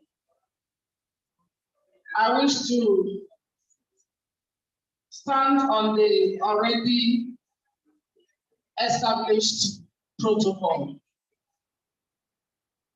I'm here to talk about our journal, the Journal of the National Association of Women in Colleges of Education, WICE, and our journal is called WICE, that is Journal of WICE. And to talk about a journal that we are yet to unveil. So I won't talk much about it until you see it. It's like cooked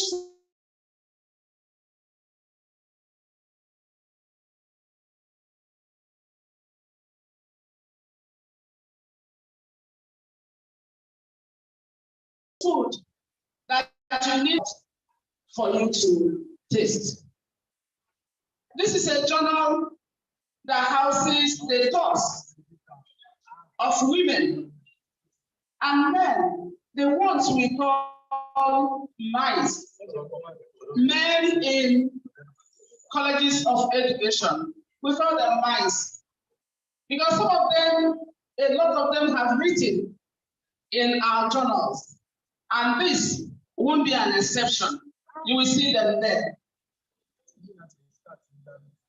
These papers that we have put together into a journal are well-researched papers and thoughts from different schools, different areas, languages, arts, culture, philosophy, name it. The sciences are not left out. But from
from place.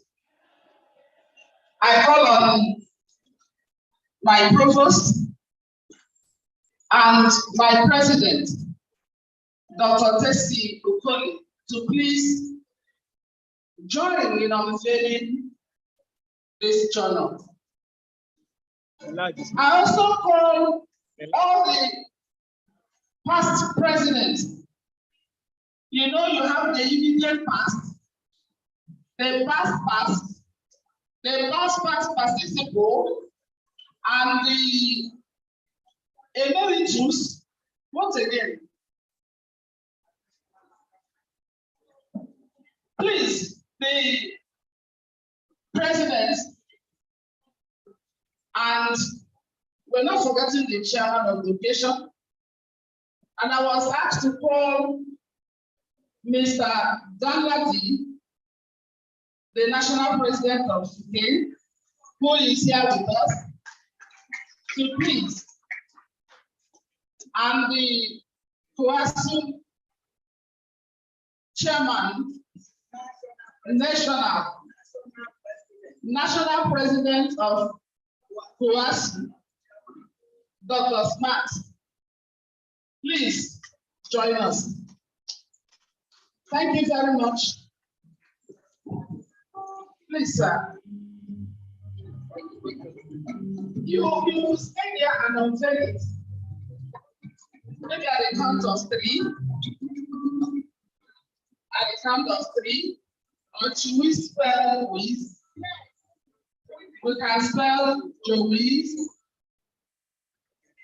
So hold. Put your hands.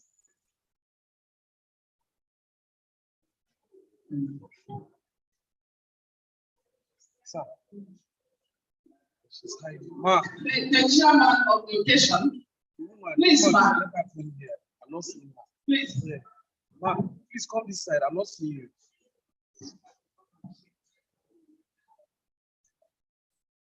And my VP is there, sharp lady.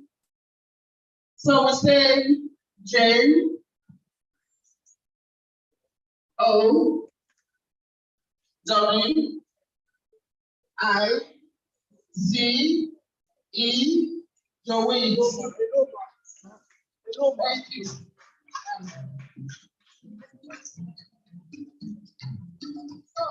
Quickly, I give them one copy to hold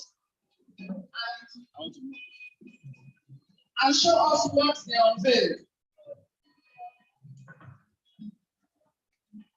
Turn it and show us what you unveiled. Thank you very much. A round of applause for them. Thank you. Thank you very much. Please, can you quickly shift a little as you call the cut the 26th anniversary cake? Yes, we can still go back and keep it there, but let's quickly cut the cake.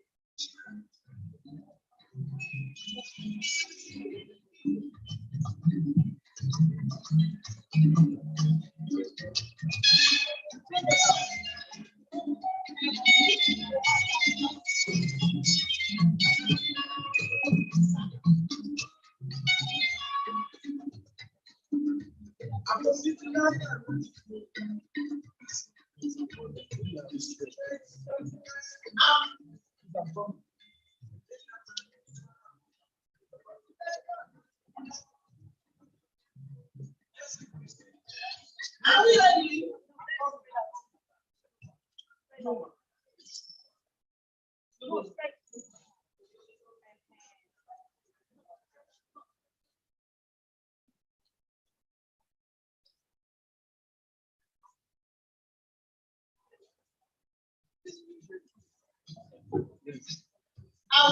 WICE at 26.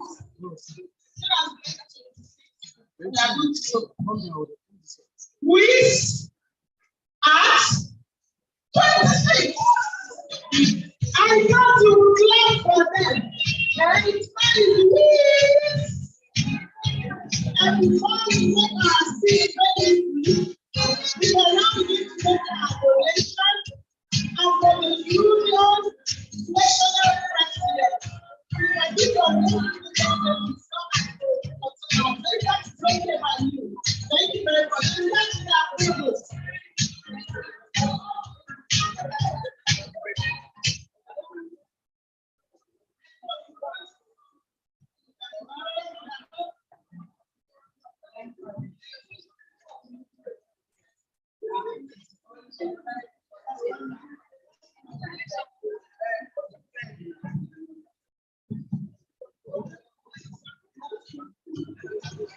Okay. On behalf of the college,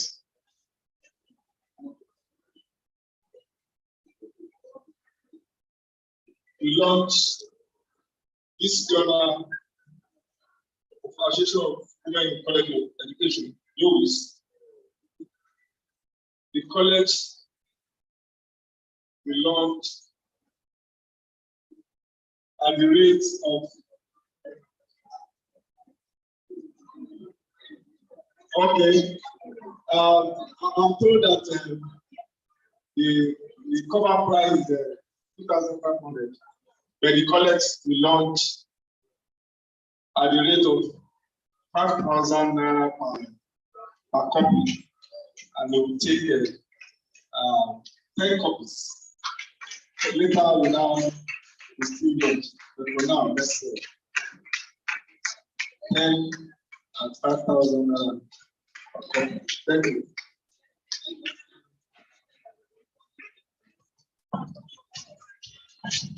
Thank you, sir. Next, we,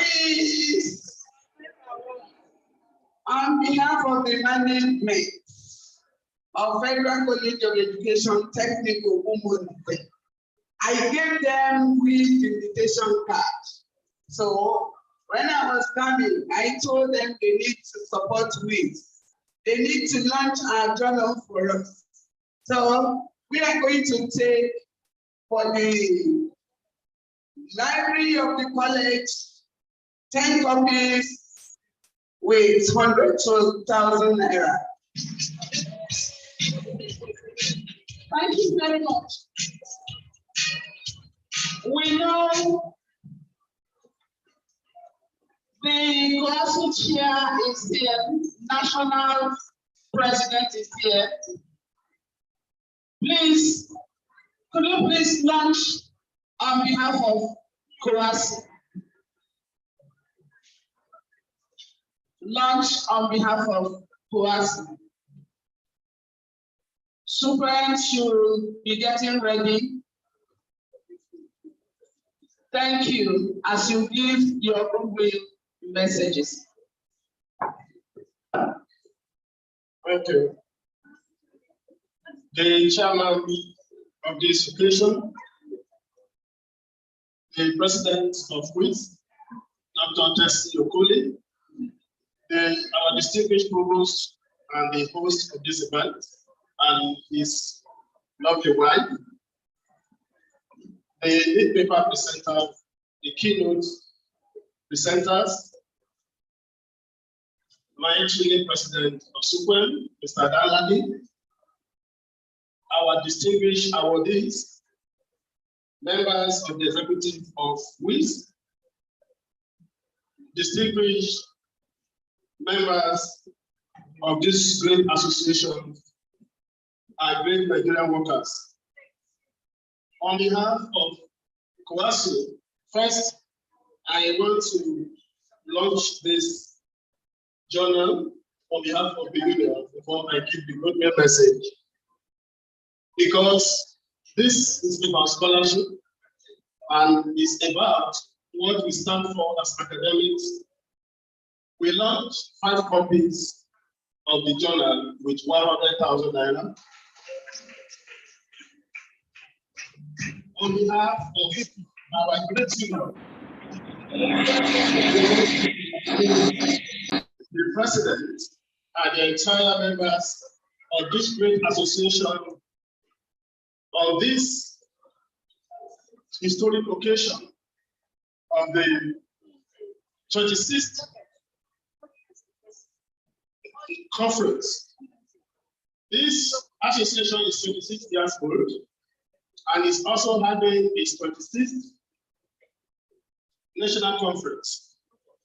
The implication of that is that the association is scholarship focused, is academic oriented, and is development oriented. And therefore, having an association that is promoting scholarship will commend WICE for running for 26 years without any crisis. And it has proved that women have great potentials to lead and to make great leaders, as have been demonstrated in WICE. As WICE, we will continue to partner with WICE and will continue to do everything that will make the association to remain stronger. We also want to thank members of WICE for the cooperation we are receiving from WICE in our union. Among our chairmen, at present, we have 5 of them who are women, and they are doing very well, and they are one of our prime members.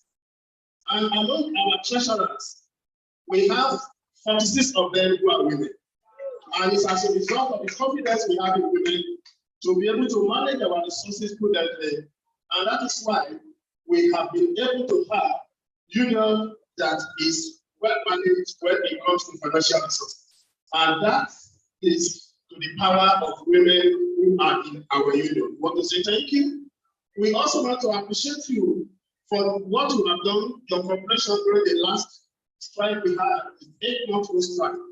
The success recorded has started to hit fruit, as we can confidently say that the 50 billion naira has been released and posted, and our percent to the account of our traders for it. As we have, even some of our colleges are receiving as much as 500 million. I want also to appreciate the fact that our bill has moved to at a very high speed, and in very few weeks we shall be having a new act for our colleges, and that will change the face of technical education completely and forever. We want to appreciate also, as far as our negotiation is concerned, we have agreed to all the issues that will change the condition of service, that will change everything that has got to do with graduate education. The last one that remains our salary and allowances. As 25th of this month have been fixed for the final decision on that, where we are going to agree with government on what our additional will be. So we want to appreciate you for your cooperation so far, and we want to thank you for all that you have done. And also concerning our demonstration school, government has finally agreed that our demonstration school should be able to be brought back to our colleges. So that in conjunction with Sukuro, we have been able to achieve much as far as our struggle is concerned. Therefore, we want to appreciate you for your concern. We want to thank you so immensely, and we will continue to partner with you for progress. I don't have to continue to channel.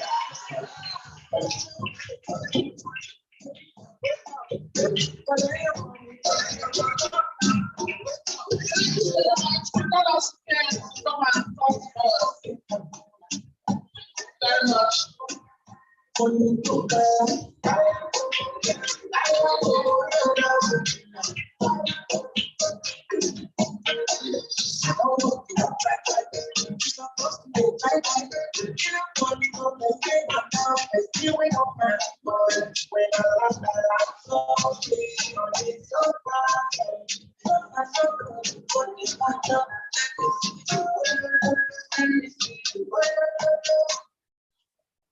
Thank you so very much. My sister, the national president of Women in the Colleges of Education, my amiable friend, the provost of Apokan, permit me to kindly stand with the already established protocol by the national president. But I want to be very, very selfish to especially welcome and recognize my twin brother, Dr. Smart Olubego, President of WASH. I bring to you President, ESCO, and members of WICE in Nigeria. Fraternal greetings from the National Secretariat and the National Executive Council of Senior Staff Union Colleges of Education Nigeria to form the occasion of the 26th National Conference of WICE, Polio and FCT Akoka. Your theme, challenges of global crisis on Nigeria education system, couldn't have come at a better time than this. Because of the situation we find ourselves as a country, we have been bedeviled by myriad of challenges globally, but most especially in our country, Nigeria, where our political elites and governments have made us survive in a devastated economy under the watchful eyes of the people we elect. Challenges of insecurity, challenges of armed banditry, challenges of kidnapping for ransom are all there for us. Challenges of our bad roads, frustrating life experiences, low erosion of our purchasing power are all challenges that are benefiting us today in this country. Unfortunately, our political elite and leaders have allowed us to suffer untold hardships. And I wish to, at this point, call on WICE that as we go into our plenaries, please don't just focus on the academic exercise of it alone. Go in practice with a view to providing solutions for this country at large, teacher education and colleges of education in particular. May I, at this juncture, charge you all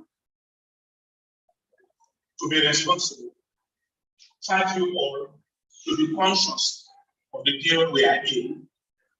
On behalf of NEC and the entire members of support, wish to congratulate all of you as you on your 26th annual national conference. And wish to say that as we approach 2023 elections, please, we should all vote wisely. It's an opportunity for me to say, and I'm glad that government functionaries I was made to understand and hear, representatives of governments, of labor states, and at the national level here. Government is not treating us well. They need to know.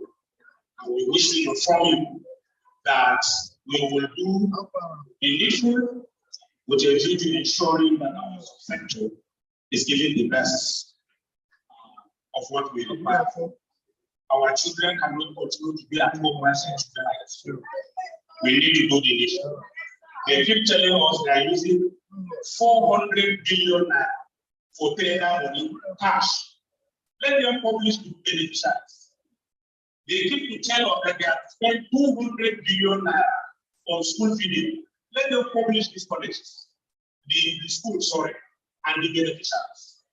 I want to once again congratulate you on for inviting us here to partner with you and to also align myself with all that my twin brother has presented here as to the achievements, recognition and the support, as well as the synergy and collaboration we have with WICE.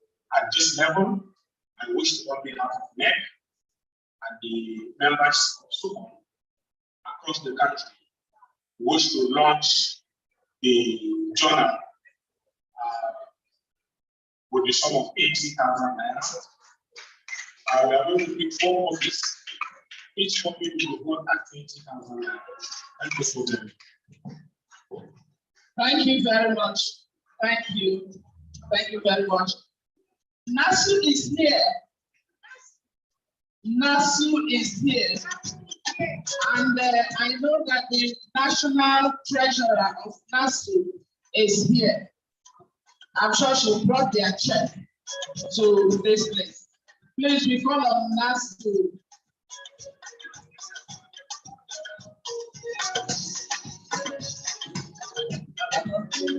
Council Chairman, please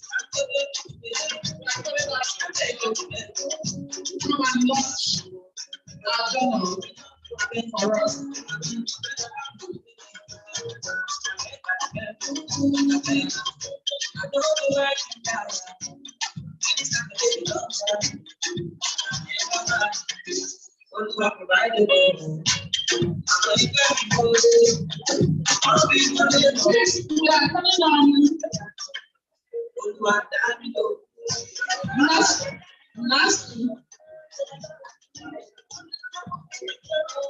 Nasu Chair, Sugen Chair, and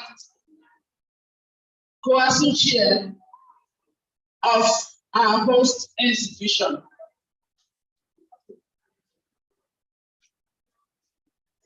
The Nasu Chair, Sugen Chair, and the Coasu Chair and NAS Chair of our host institution. That is Federal College of Education, Technical, Abuja.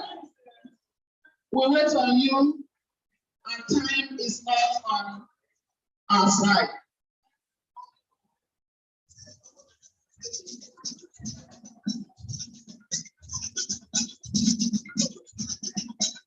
Please, when we wait on them, we go on.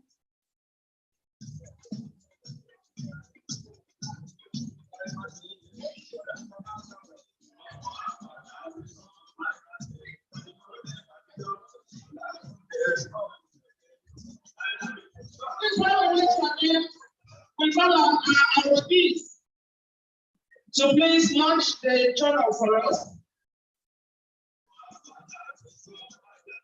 Launch the journal, and individuals and other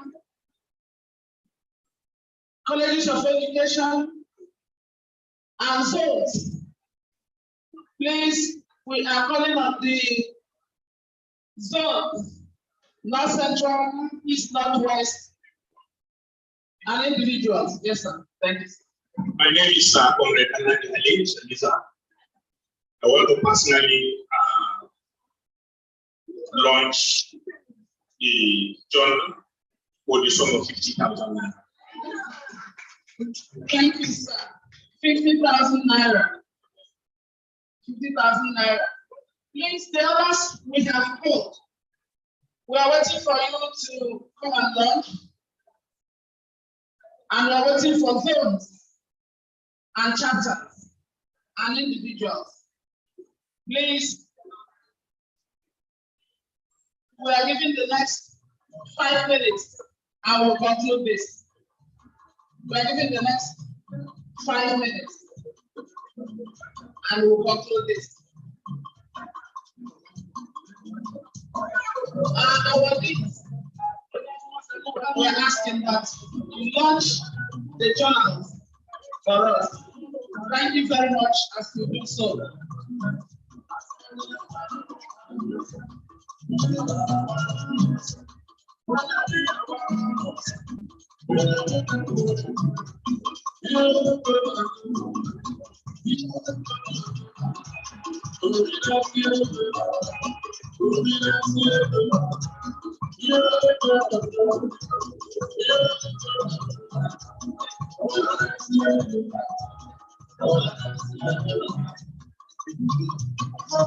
you very much.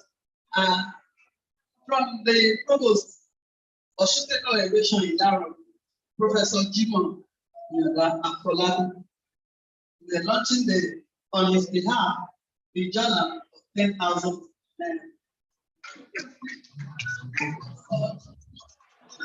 Professor Jimon.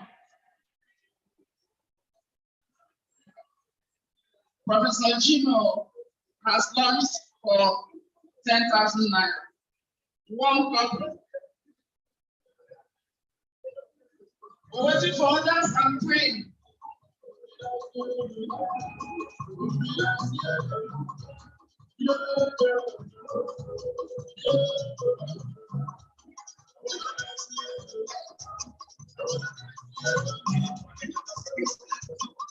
I'm launching on behalf of my boss, Engineer Oluwala. is not here present is 50,000 naira.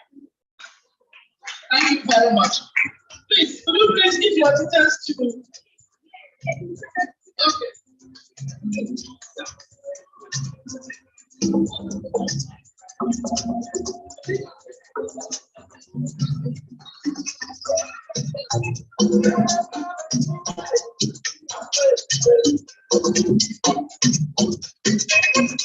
Hello, please, thank you. We want to call on our national president. For those of us that are new here, you may not know, we extend humanitarian services to our primary and secondary schools. During our national conferences, was always a competition, pre-conference competition, and the three winners, and then we appreciate them. Today we want to call it talent hunt. There will have all different varieties of exercises, and at the end of the day, these are the three that emerged this year. We have primary gospel, Akinleye, gospel, Akinleye, gospel, Akinleye. Is he or she here? Gospel, Akinleye. Gospel, Akinleye. Adele Eunice. Adele Eunice.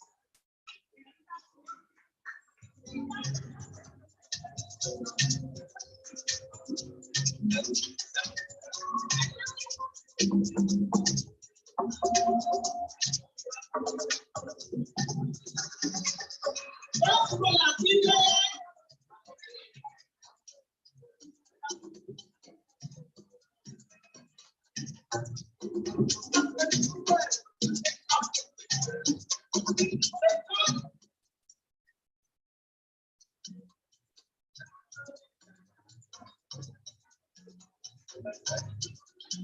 All right. We go from the president to the presentation.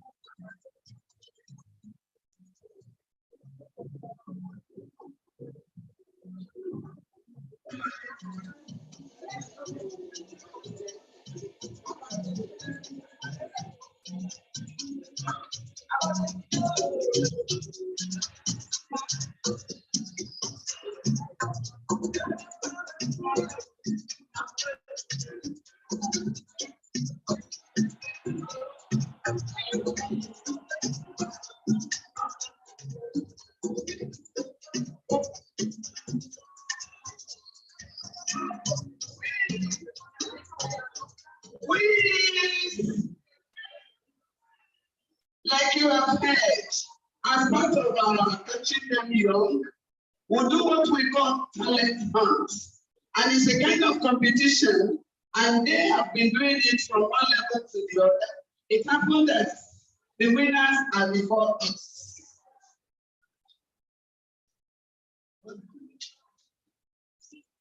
Eunice, congratulations. We appreciate you.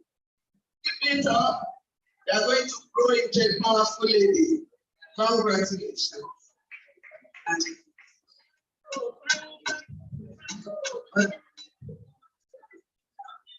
Okay. Before us also is Gospel Akinleye, my dear son.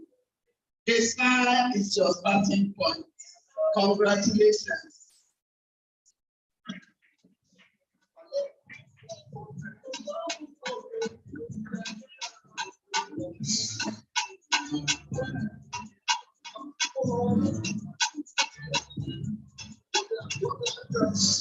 Hello. We, as part of our mentorship program, we mentor the young girls in the college. So the miniature, we call them miniature WICE, the young girls in WICE. So we'll look out for them, we'll mentor them, we'll protect them also.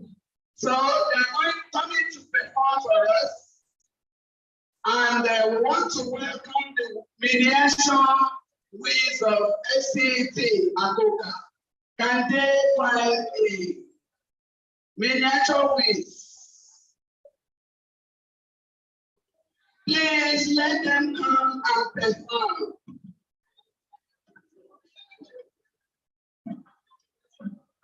Miniature WICE Akoka, are you ready?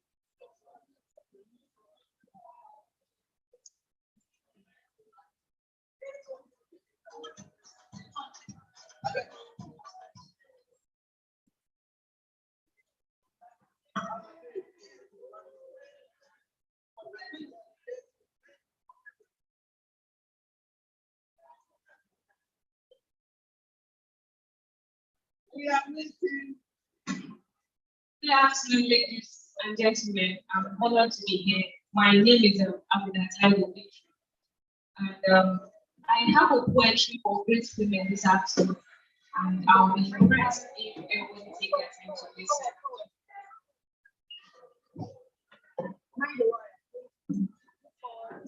And the title of the poetry is "I Know My Worth as a Woman." I know my worth. I am a woman, born of a woman. My pride adores me, just like mine does. I know my worth. Call me a queen like it's my name. I won't forget to take my team. Being a woman can look this way, but I know my worth. As a woman, I don't compete. I am the prize. I know my worth. Like a shoe carved with care, I can go anywhere. Just like clean water, I am crystal clear. As a woman, I was born with an imaginary soul. I was born to desire, with passion, to live my own destiny. Remember, as a woman, know your worth. Thank you very much. Now, the students of FCC Akoka would like to present a short drama presentation.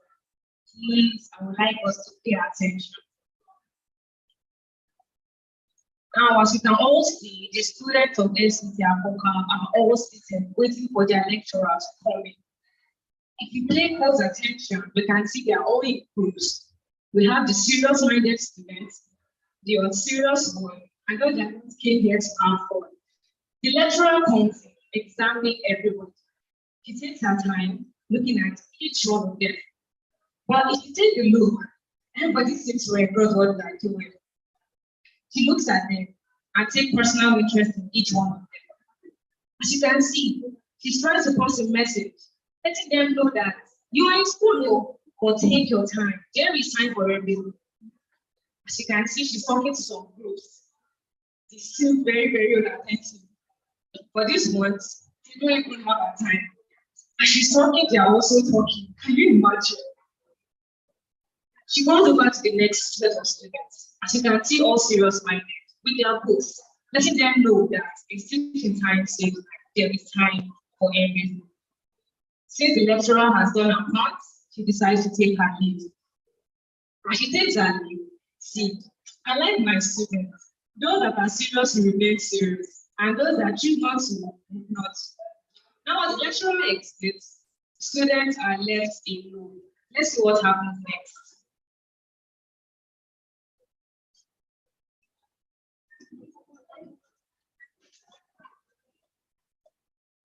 Now, as you can see, one student exits the scene. What are we passing across? As lecturers, female lecturers, you guys have done the best to impart the best knowledge in us, and we are appreciative of it. Now, let's see what happens next.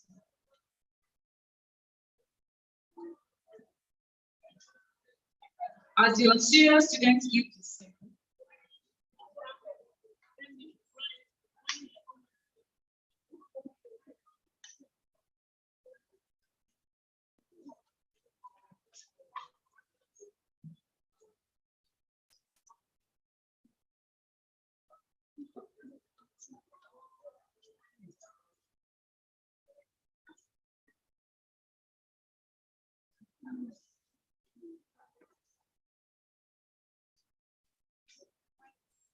as the saying says, as you lay your bed, so you will lie on it. Now, one of your serious students has gotten pregnant. As you can see in this slide, you can't cheat nature. Now she comes in. Everybody's actually not surprised. Is that not the girl that is so unserious? The person lecturer was looking that she doesn't listen. When you don't take advice from your female lecturers, you become a disgrace to both your family and to the school as a large. Everybody is giving space to her. Now, let's see the reward of doing the right thing at the right time.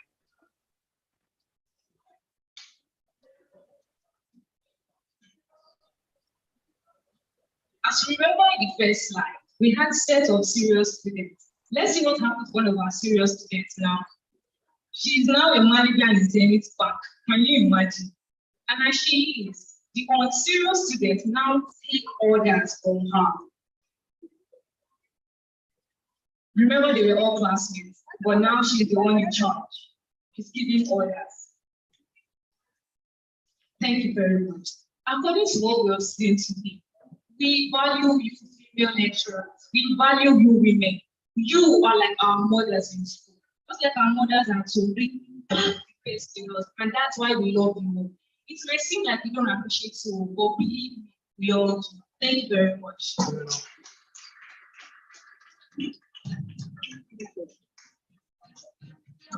I thought you would clap for them.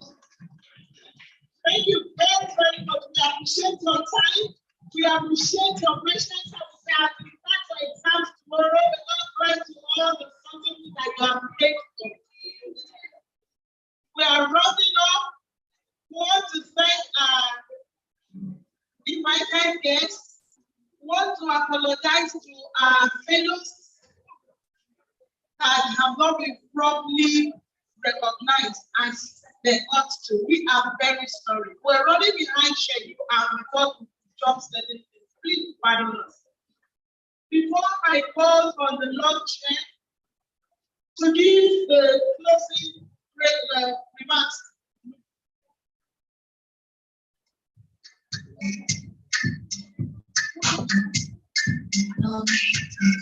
Before I call on the Lord Chair to give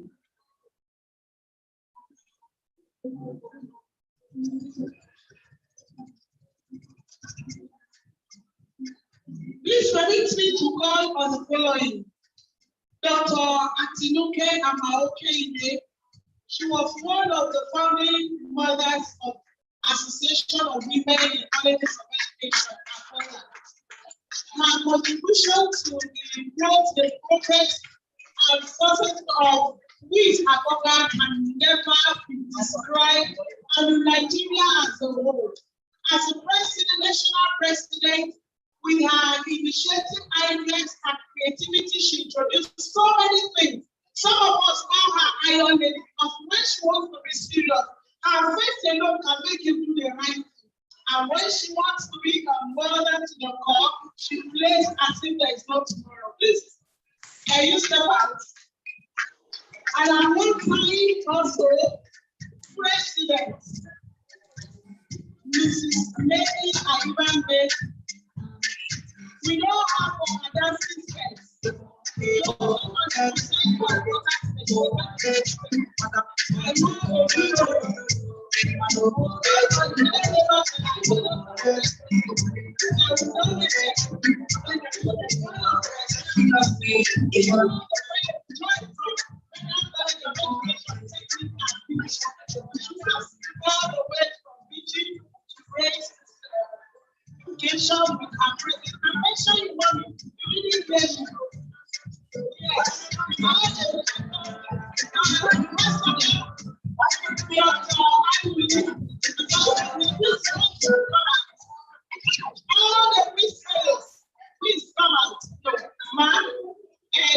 Ma'am, please, I want you to move here. Just here.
Right on.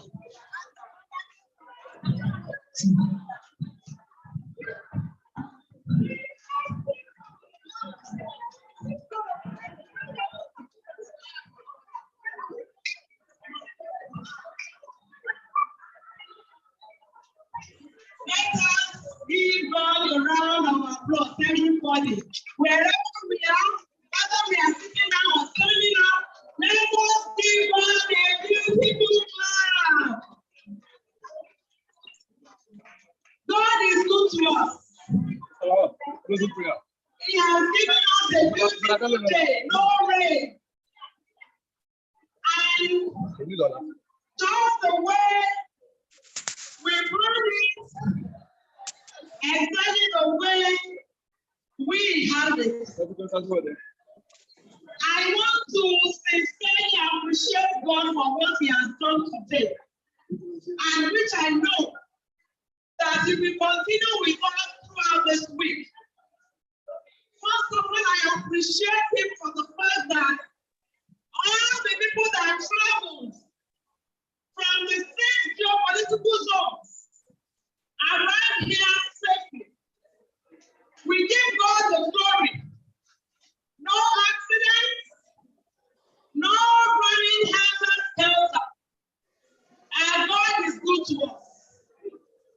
Now for today's program, without missing words, you agree with me that we have success recorded. We turned out en masse. Everything went well according to plan. Therefore, I want to appreciate the chairman of the occasion. I want to appreciate the first lady of Lagos State, the royal father, the management of my college. They are wonderful. They have been with us since the beginning, and they are still with us. I want to appreciate the awardees. They made it happen. I appreciate them. I want to appreciate our fellows, our mamas. In anywhere we have had, we say, forgive us. We learn every day. We have learned our lessons. And next time, we make sure that you find it with dancing and all the accolades. I want to also sincerely thank all the national officers. They have been wonderful. The Southwest officers, my Southwest coordinators, I appreciate you. There is this saying that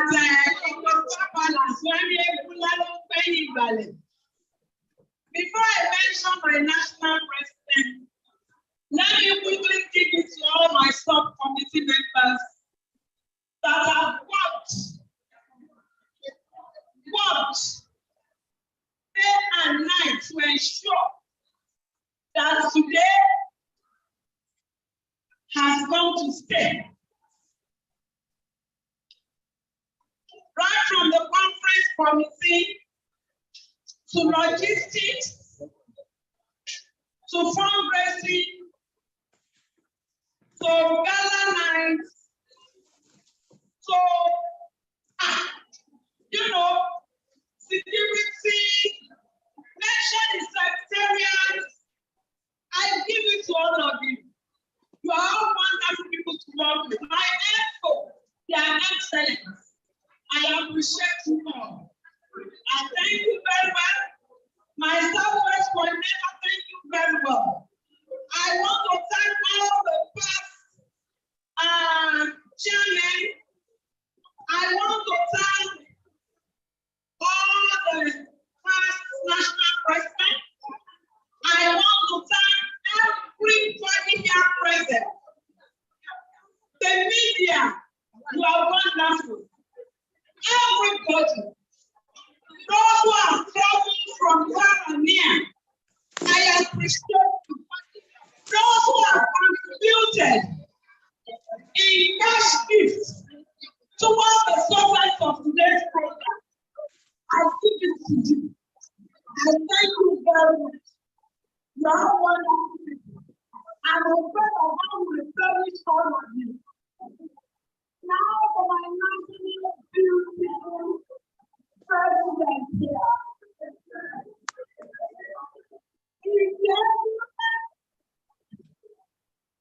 Where is my vice president, please?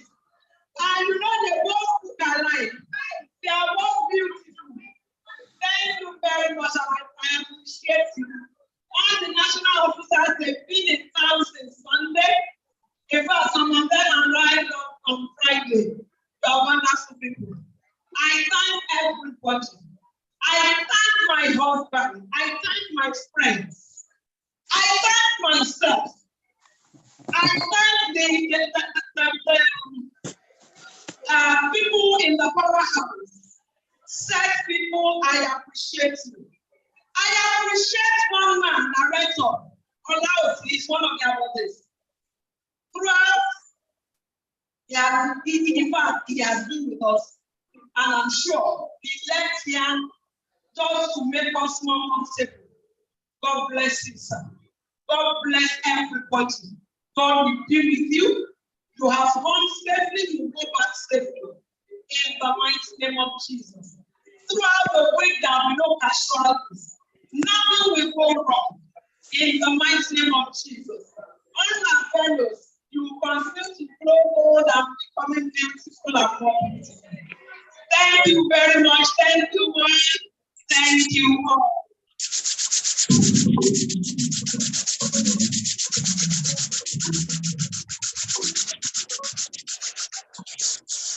Please, Southeast has presentation for the president, but before then, please, I'm going to call this name Stevie immediately after the closing ceremony. Please, Stevie, wherever you see me, come to me. And we have Sharifat Mohammed Anna from SC Tikusau, Mrs. Kamal Lafay Johnson, Mrs. Dr.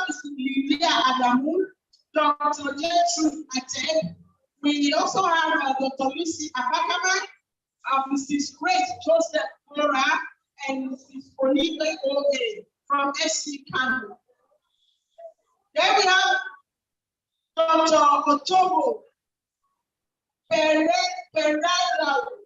This is my son, so if I didn't pronounce it, forgive me. My tongue went on break. At Southwest, we have Dr. Ololade Wesley, Mrs. Alabi. For Southeast, we have Dr. Louisa Ulube and Dr. Odo Juliana. Southwest, we have the Obas for Angela Ifoma and Aisha Mohammed Gorma. For South Northeast, we have Joe G. and Hafsat Abdullahi. North Central, we have Dr. Caroline Imochi and Mrs. Mercy Arrow. Please see me after the closing ceremony. Don't see me as an limit. Come to me and let's talk. Are we good? Please, South East, I know what you can do, but if I say 2 minutes, 1.5 minutes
My president, on behalf of the Southeast Means and Platform to family, we just want to appreciate you. Yes, because we are one family in the Southeast, yes, the only in Sudan. We are standing here to say a very big thank you for taking on the mantle of leadership to head the affairs of peace forward in this nation in Jesus' name. May God bless you and your listeners as you keep on doing the good work in Jesus' name. And also, I want to also honor our own national PRO in the person of Ambassador Kerry for being there, connecting us, giving us information in this information name. We bless you in Jesus' name. And all the experts that are working seriously to make sure that we mission and mission are accomplished. So shall the Almighty Allah bless them and guide them along in the name of Jesus. Amen. Thank you. Please, we are great and wise. And in a nutshell, our mommy, our own, our guide. That's why we are here today. To bless our mommy, the national president, Nigeria wins. And in such a place, we are going to pronounce prophetic utterances as she's speaking on this temple that the God of heaven will be with her. We protect you. We thank you. Give you the wisdom of Solomon to surround yourselves for praise in Nigeria to be better. And all national issues in the name of Jesus. And also, Mary, and she's also a the Lord will be with you. Amen. In the name of Jesus. Amen.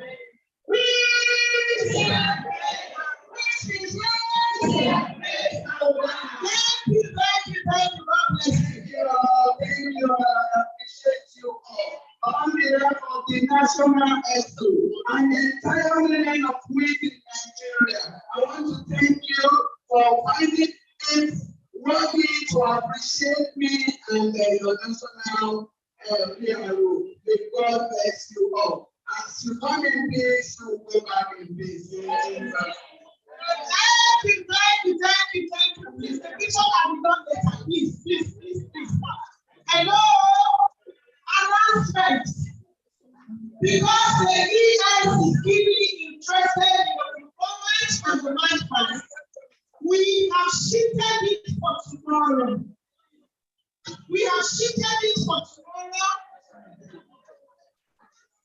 Tomorrow morning will be around 10 o'clock.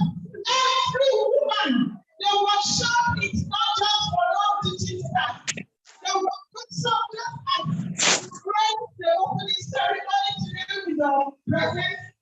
All the members of National Association of Women in Quality for Education that are here today and will also take part in the workshop because it is beneficial to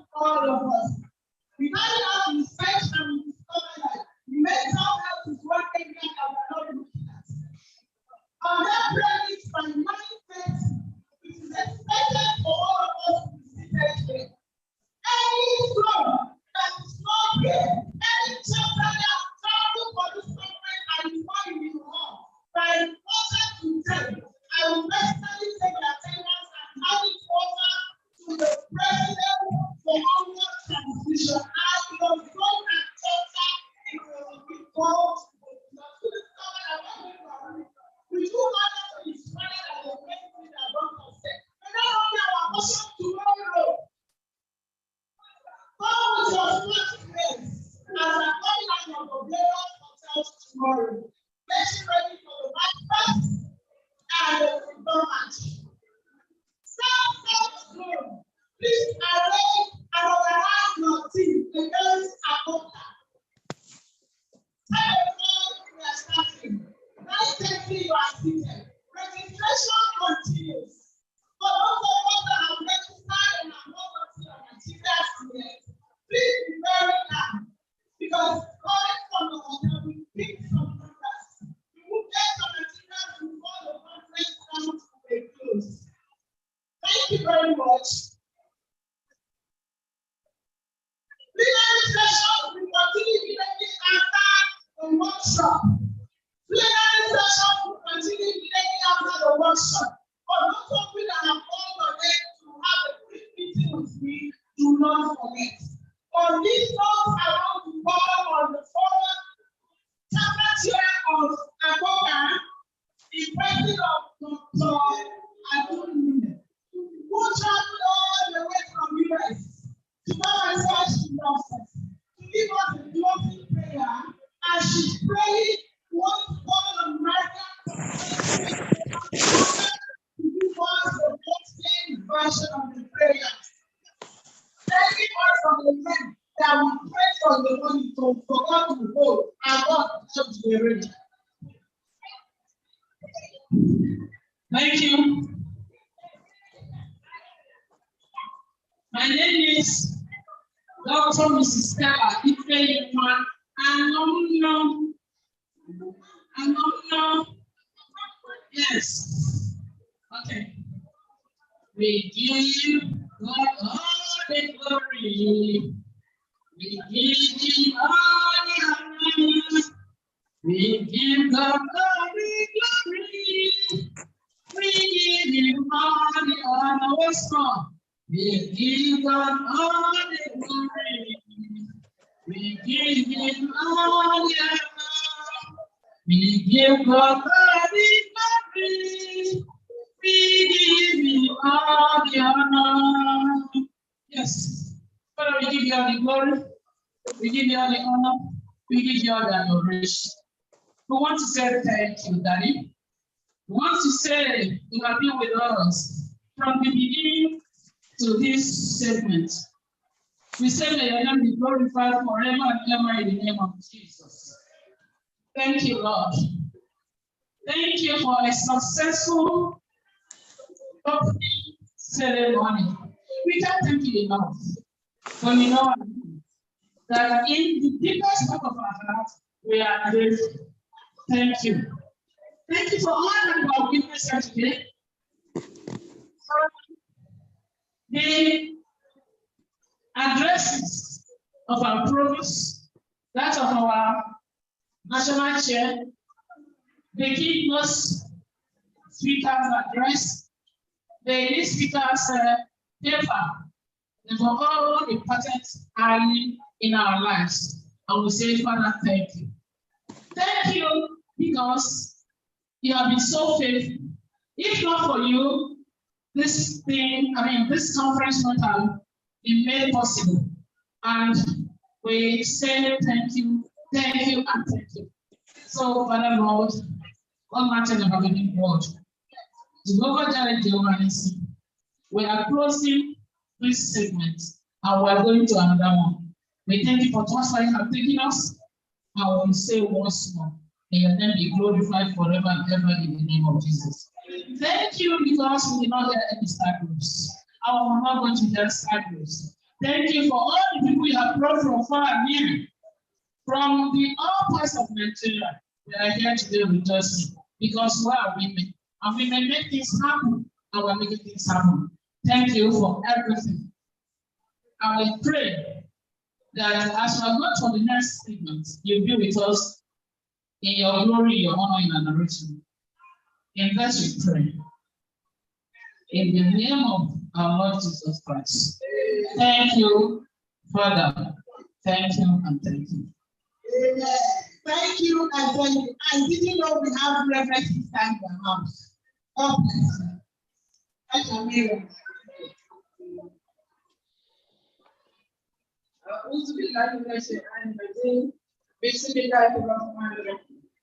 Alhamdulillah Rabbil Alamin, Ar-Rahman Ar-Rahim, By your meeting, we are going to do what we are going to say. We didn't ask for a thing to say. So rather than doing that, I'm coming. I don't want to be a day when you go already. Thank you, Lord, for seeing us through this program. May you continue to meet us. Amen.